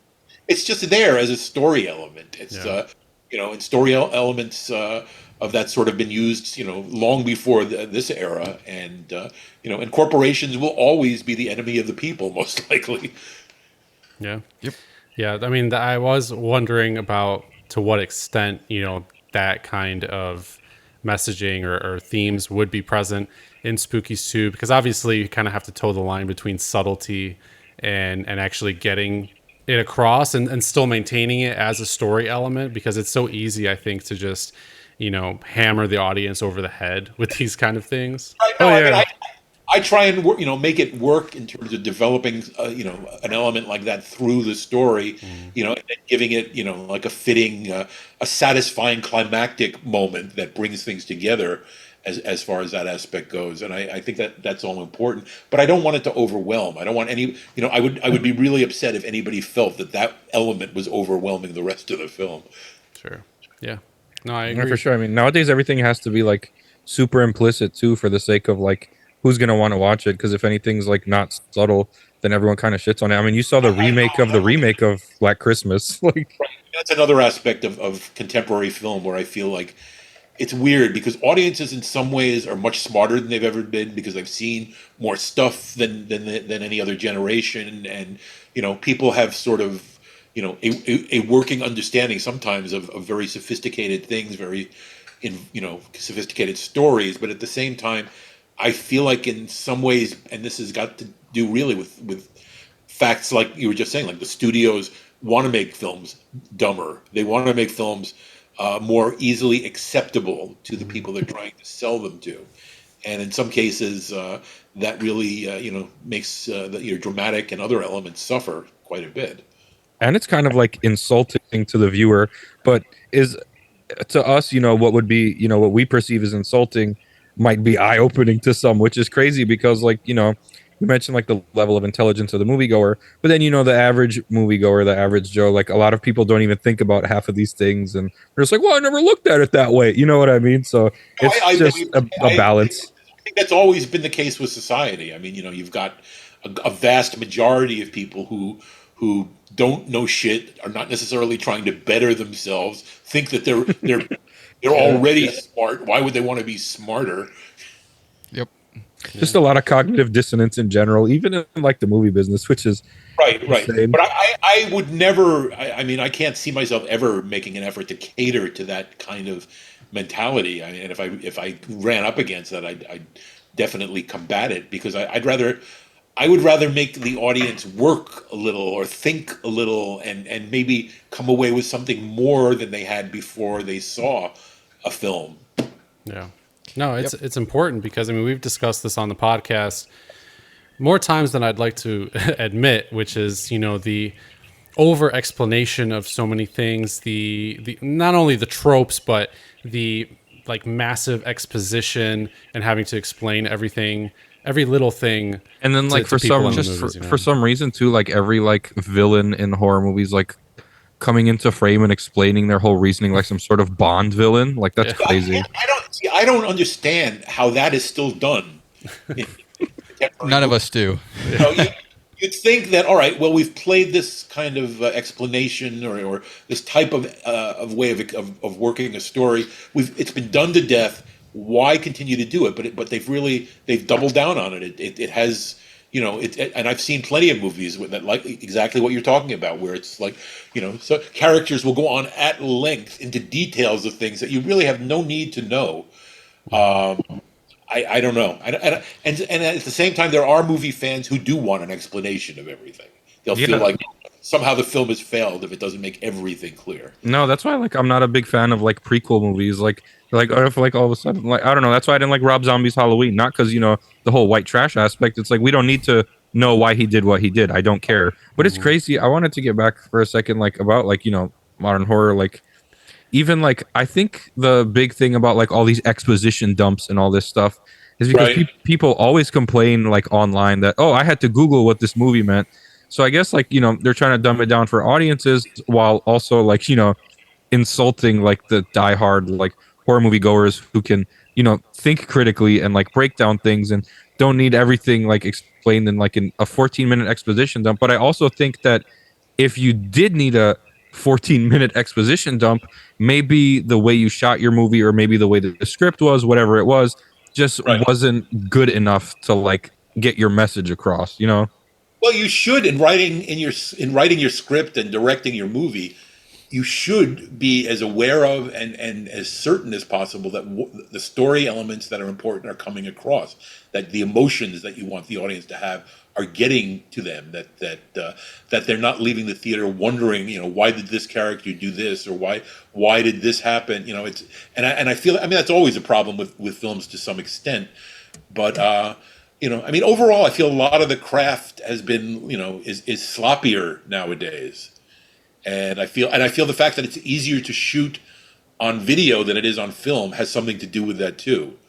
Like one of the things I'm not really a fan of is like a lot of the genre of movie comedy is almost dead. I mean, there used to be like major comedies every year. You don't see them like that. No, you don't. Yeah, not really. Nowadays, a comedy is like you get a half a dozen relatively well-known young actors, and then they improv shit. It's Yeah. Or they just like in some films it does not work, and it's very obvious. no, it's weird with comedy too. Like nowadays, like you're like, well, we need the next big comedy movie, and everyone's like, how about we just throw in Seth Rogen and James Franco again? And it's just Exactly, and it's to me that's just lazy filmmaking. for It's- sure. I couldn't see approaching anything like that because it would just seem like, all right, I'm not really trying to. I mean, I'm just like basically letting my ego run rampant and assuming that everyone will find that as entertaining as anything. I think it's just like the amount of movies, like, I mean, especially nowadays, like you were talking about way earlier with like streaming, the amount of stuff that we can like take in and watch and digest is like insane. And it's at the, tip of your hands. When I was a kid growing up, I would pop in like a blank VHS. And then when I'd wait for like Pumpkinhead 2 Blood Wings to come on, then I would record it. And that would be like the one time in November on like a Sunday that it would pop up, and you'd have to check the TV guide. And now whatever you want, you just look at it, you look it up, and you find it. You had it easy as a kid. When I was a kid, I had to like get up in like at 4 a.m. in the middle of the night, and hopefully not wake my parents who would be upset that I was awake and trying to watch television and see some obscure film that I would only see at that time under those circumstances. Speaking of which, this is where I should mention the fact that the recent film, which was apparently somewhat successful, Late Night with the Devil. Oh yeah. Kills one of the key images from the climax of Spookies for its climax with the woman whose head splits open and light pours.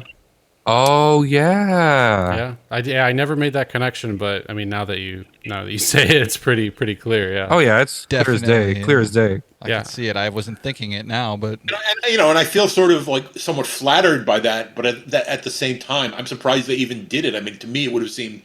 Like I was saying earlier, I'm not looking to steal anybody else's ideas. If I'm going to do an idea that's similar or inspired by something, I want to do whatever my brain and my insanity, is going to bring to it. Yeah, and I mean, I think Spookies 2, once it gets released, and I say that confidently, I know you'll do it. Like I can't wait. Like it's gonna be ingrained into horror culture, just as Spookies 1 was. Like, and it'll be one. I would hope more. I mean, if I can make the film I really want to make, people will be very happy with it. I think the word really is just authenticity, and I think what you are all trying to do with Spookies originally and what you are doing now with Spookies 2 is just to create the most authentic product possible. And I mean, I feel like that's kind of the vibe that we've gotten throughout this entire episode so far, is just to kind of stay true to yourself. Thank you for recognizing that. I mean, one of the things I tell fans when I'm talking with them frequently is, like, why do you just settle for all these lame sequels for movies that? We don't. I even thought the new. Right, but the point is, it's like, I felt this way amongst many, like about the last Texas Chainsaw movie. Oh God! Where I felt like, what the fuck do they think they're doing? It's like they're sort of going through the motions, but they actually have no idea how to do this story or what they can do with it. And yet somehow it's gotten a fairly big budget, and it's getting advertising, and it's out there, and like why even do this? It's just cash grab for a popular IP. That's all it is with all these remakes. Like, I mean, like I know what's his name, David Gordon Green even tried with the Halloween trilogy, and the first movie was okay, and then the other two, Halloween Kills was fine for what it was. It was just fan service and like callbacks and Easter eggs. But honestly, like the whole, even that, like it kind of like it was ass. Like I don't care how many people were like, I love that trilogy. It was absolute shit other than the first movie. Like I don't care. Like I sort of said, 80s horror films I don't consider my key influence. I feel that what happened in the 80s is horror became essentially mainstream, where before it was sort of an outsider genre to some extent. I mean, there were mainstream successful horror films, but all of the popular films that induced sequel after sequel after sequel, that's what really mainstreamed it to where like people would just be like, oh, let's see this year's Freddy movie or whatever it is. Yeah. Now we're just kind of in a horror renaissance right now, compared to back then. It's kind of the most popular genre of film. No, it's always been the most popular genre, at least. At least I would say since maybe the 50s, when it really started to when they suddenly realized that there was a teenage market and started catering towards that. Mm-hmm. Yeah, that's true. I just mean like more in the it's more in the mainstream now. It's like more out in front. Because before there was all the stigma and all the taboo and all that stuff. Like it used to be like dangerous. Oh, horror. Like, and now like you got Freddy on lunchboxes and stuff. Yeah. So well, that's the thing.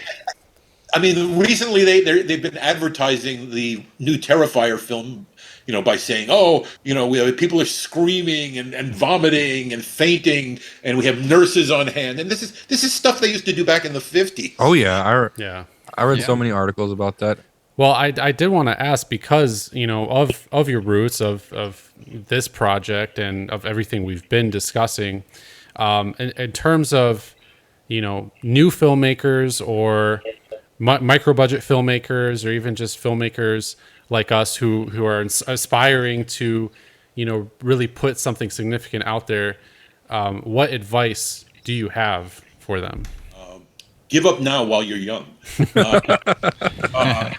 Well, we're not that young. I think the advice would simply be to realize that it's always a difficult road. I think even if you're successful, even if you achieved fame, there's usually something that's gonna mitigate that fame. That's going to maybe force you to reconsider what you're doing or how you're doing it. And the fact is also that just constant rejection can wear you down sometimes pretty quickly. And I think that's why the average person who tries to get into film, like all the people I initially went to film school with, I like after the first year at film school, like half the class dropped out of film school.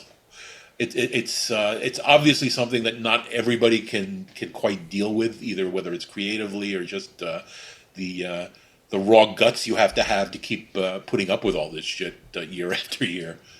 Great answer. Honestly, I mean, it's kind of what I've heard time and time again. Is it can get to people, and the rejection can really eat at you. But kind of like I said earlier, it's the passion. If the passion is deeper than that, you're definitely able to overcome that. And the longer you stay, the more you're making it in the business. Yeah, I mean, so myself and my partner Tom, we talked about this at length all the time. We tried to figure out how can we stop making films? If there was only some way we could stop wanting to make films, we'd be so much happier. Yeah. I think the people who have that mindset probably are the ones who are meant to do it, because it's not just like if you get bit by the creative bug, some people just squawk at the first sign of failure. But if you're really committed to it, if that's really what you're meant to do, then nothing's really going to get in your way. What is where does your failure stem from? There's a difference between failing at raising money, which I'm very, very good and very experienced at, and failing creatively, or realizing that you don't have the judgment, or you don't have the visual sense to maybe make movies or any number of things. Yeah. It's a very complicated business, but in that respect, then what's next for Spookies 2, and when can people maybe expect some type of update or new news regarding the movie? I'm waiting for somebody to get back to me on this, but I'm hoping to get another piece in Bloody Disgusting, concerning some of the things like the effects people that I mentioned being part of the project, which hasn't been that widely publicized yet. I think casting is also very high on my list at the moment, and I'm trying.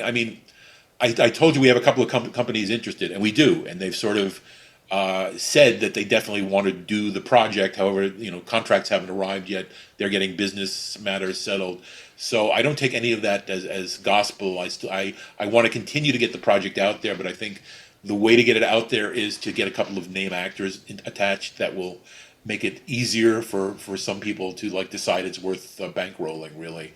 And there are a lot of people.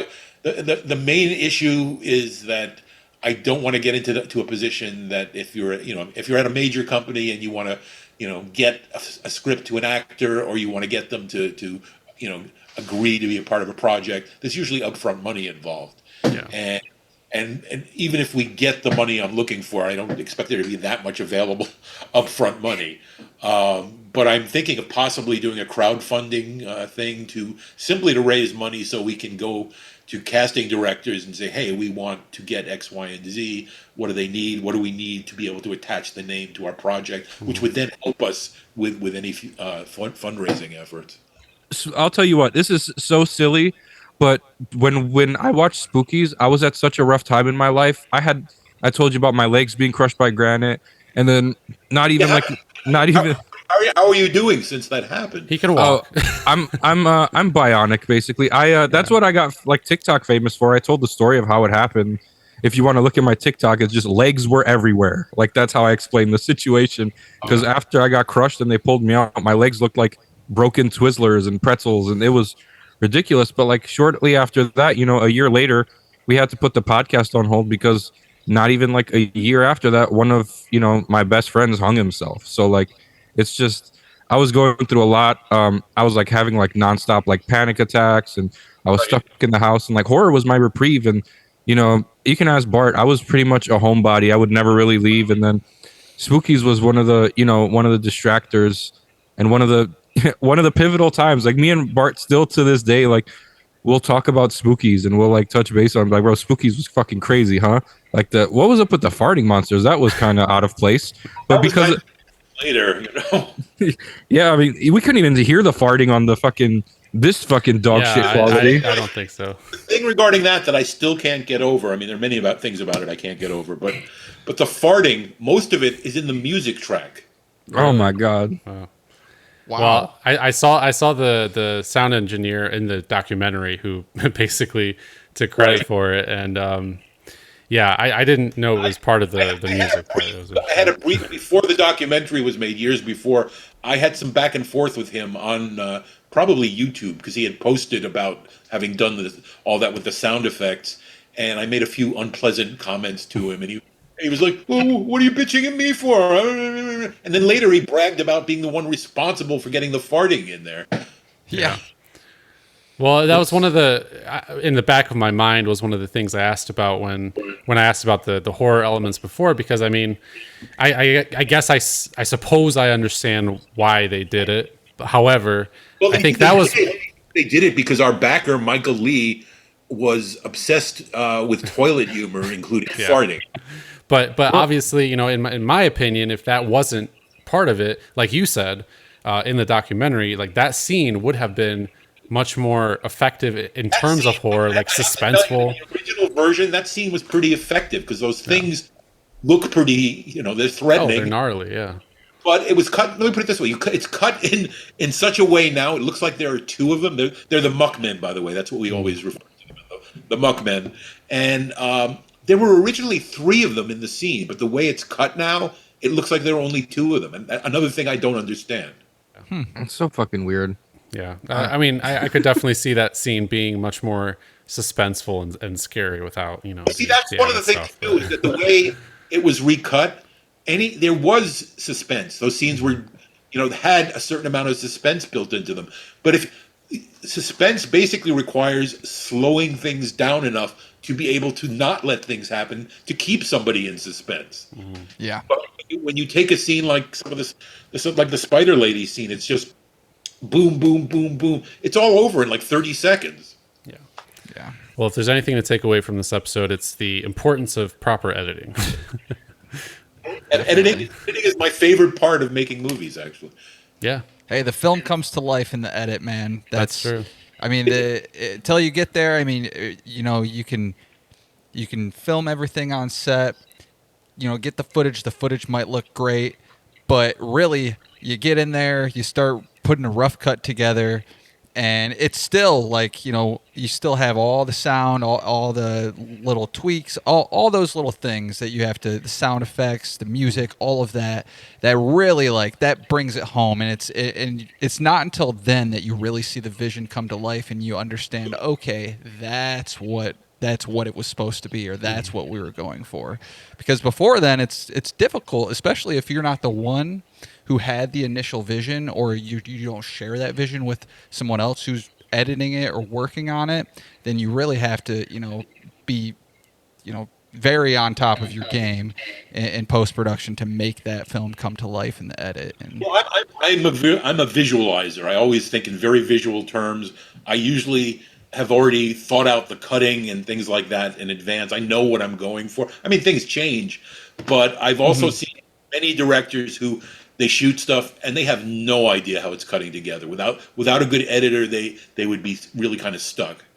Yeah, and see, I don't understand that. I'm just like you, Frank. When I write, I'm always envisioning it the exact way that it will, it'll be portrayed on the screen. Mm-hmm. The way that you'll watch it, I'm watching it basically as an audience member, but I'm writing down what I'm seeing. Right? I mean, a lot of filmmakers don't have that ability to visual. I mean, actually Kevin Smith is probably one of those people, and he'll even say, "Oh, I'm not really a good director. I have no visual sense at all." Mm-hmm. Right? And he does rely, largely on dialogue and characters and things like that. and I appreciate his honesty. But the fact is, it's not something every film director is capable of. To sort of get a sense of it in their heads before you get to the editing room, and before you shoot it. Yeah. So do you pretty much have an end-to-end, like complete visual framework of the sequel already in your head? For the most part, I will have that more solidified when I storyboard it. Okay, yeah, fair enough. I mean that's a big important thing too, and that's not something that even like we primarily doing short films have necessarily done too much. I mean, yes, we have kind of shot lists, but I don't think we've really ever necessarily like done hand drawn storyboards of anything before. And Well, since I can't draw, I wouldn't be doing hand drawn. okay, But the fact is now that I mean, I'll make like crude storyboards if I have to myself. If I can get an artist to work with me, great. There's also, I'm hoping to get the time shortly. There are lots of interesting new storyboarding software that's been coming out, and I think that might be what I've been looking for a while, where it's sort of taking the capabilities of AI art and being able to allow you to integrate that into a storyboarding format so that you can essentially get all your shots worked out. And it can even, one of the programs I'm looking at even does like animatics of scenes. So Yeah, that's really cool. Actually, I think so. A really good friend of mine and collaborator of mine, he actually just used some. I'm not sure the exact software that he used, but he did use a software that does that. It incorporates, AI into it to kind of help like you visualize what the scene might be, and he put together a very very small storyboard for something that he was doing. But yeah, he showed it to me and looked pretty cool. I was like, oh, I'm gonna have to look into I've the had software mixed a bit. feelings about AI, but I also see it as something that's like happening no matter what anybody has to say about it, yeah, because it's ultimately the commercial end of things always dictates the movie business to a great extent. And I used AI for the first time to do I have what I call the illustrated lookbook of just I have a synopsis of the film with page after page of concept art, illustrating key stuff in the story. And I was incredibly satisfied with what I was able to put together with that. It really took a lot of trial and error. It took, sometimes I couldn't get quite what I wanted, but I really got a lot of visuals that were almost exactly what I was looking for. And so I think I just see it as a valuable tool. Absolutely. I agree with you 100%. I think that it can definitely be a super valuable tool Yeah, to I feel use. like But I feel like for assisting in things like, yeah, for sure. I have like my reservations about like the creativity aspect or like replacing like certain things with it because I mean yeah, Total reservations about that, yes. yeah, me too. guys, I think we might be approaching the end of our time Yeah, here. we've only been doing this for what, like Only like 2.5 hours. I don't know. This was amazing. This was like the highlight of my fucking week. I'm about to go No, fucking I snort agree. some Adderall too now. I agree. But any other last either questions for Frank regarding Spookies or Spookies 2, or Frank, if you wanted to say any final comments? I wanted to ask I Frank. would say catch up with me again in a few months when maybe Absolutely. significant will happen before then. No, I would simply say that I appreciate you guys and the questions you answered. And I greatly appreciated the fact that I didn't have to go through the Spookies lore again about everything that happened that I feel I've talked to death. And I hope all my future interviews will understand that I'd rather be focusing on the present than the future.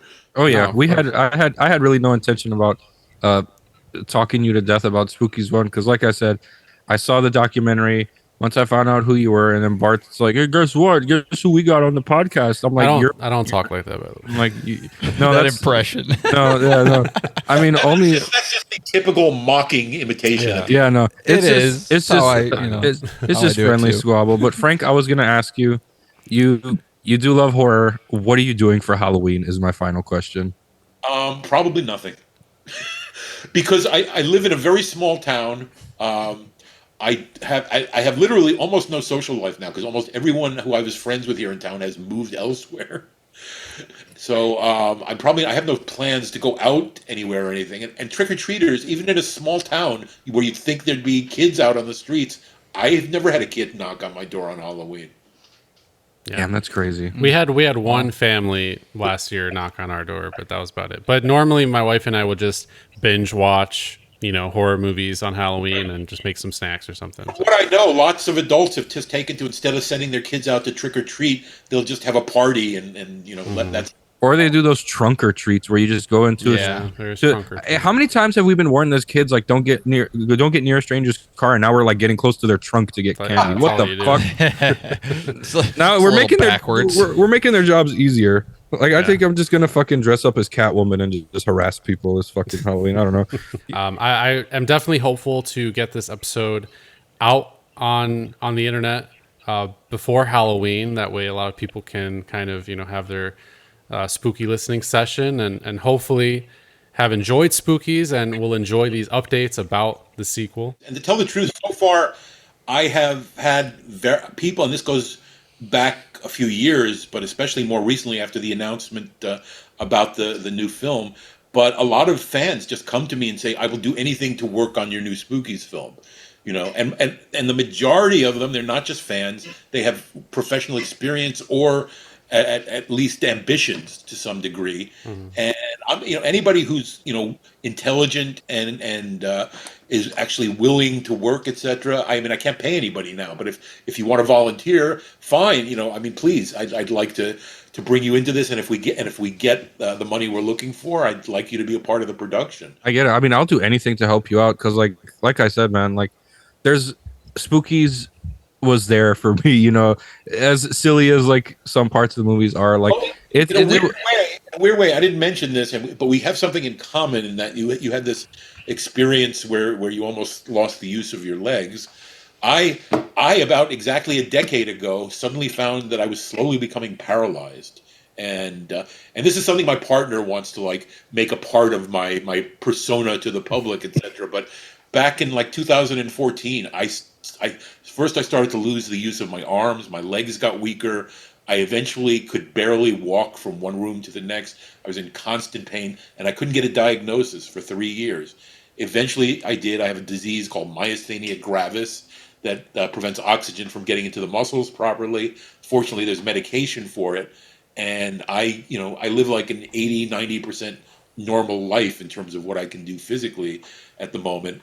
But I mean, I was in that place where you're in bed and you just sort of have no ability to lead your life, and you don't really know what the future is going to bring.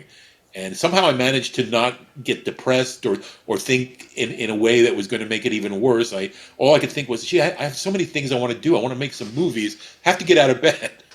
Yeah, it was a rough time in my life, but also it was like the best time in my life after I my legs broke, and then the Friday the 13th video game got released. I met and it's because I met all of my like online gaming friends. I'm a big online gamer, and then Dead by Daylight came out like 2 months later, and that's where I actually met my fiance. I moved from Michigan to Indiana, and now we live together. Like, horror has really been there for me in every part of my life where I felt like giving up, where there's nothing worth it. Like, I don't know what to do.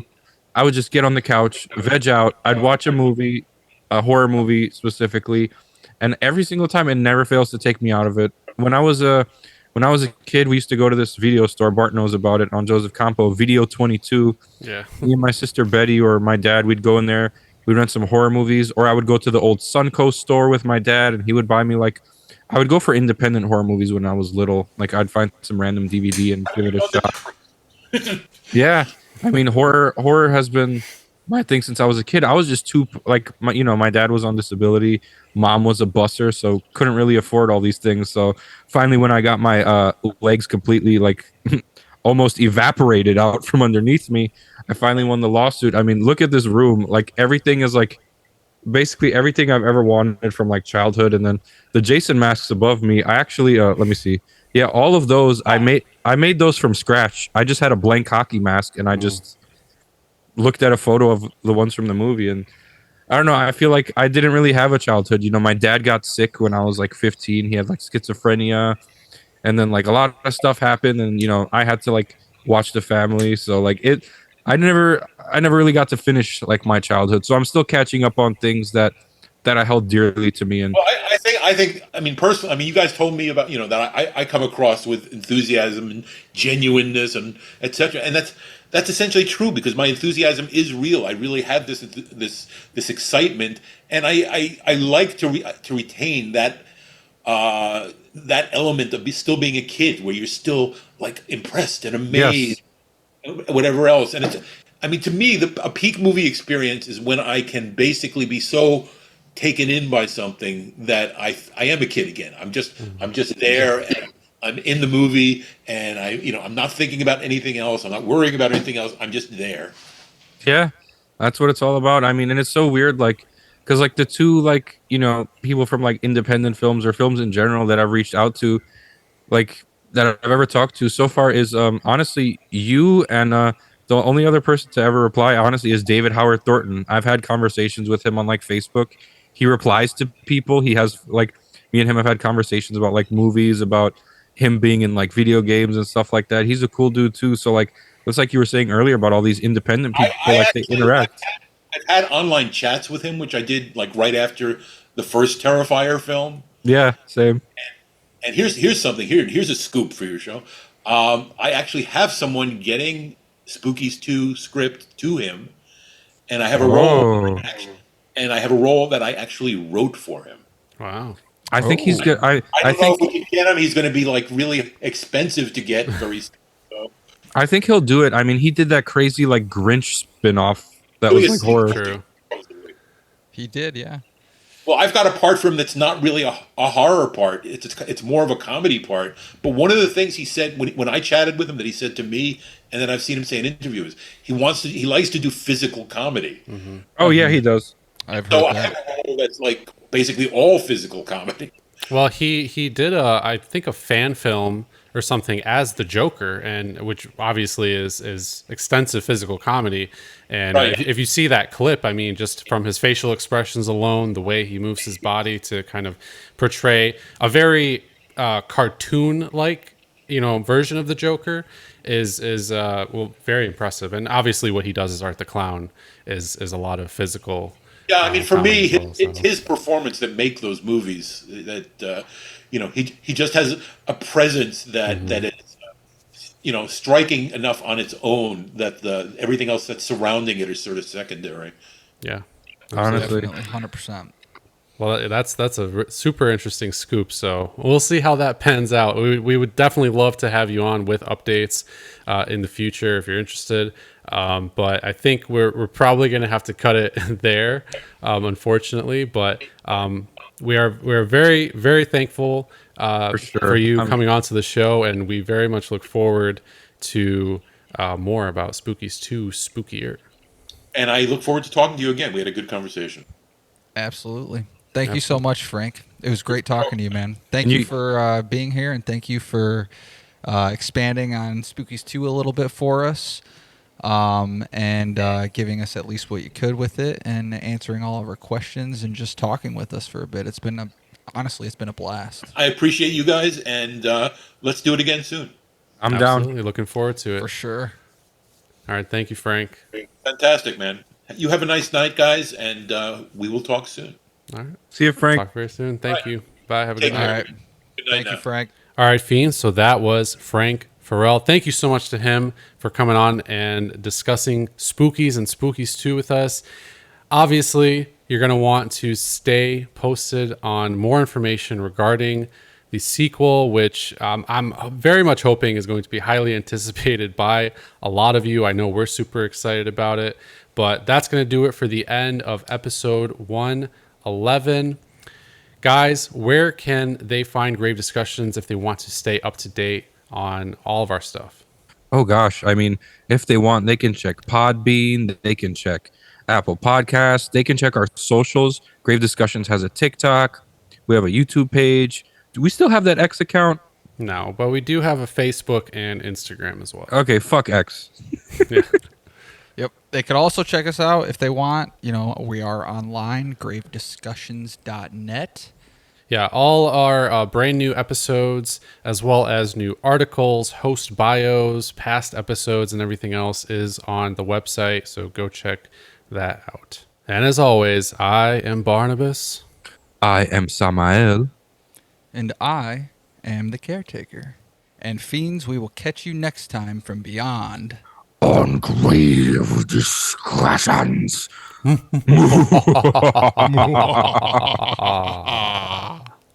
we're on YouTube.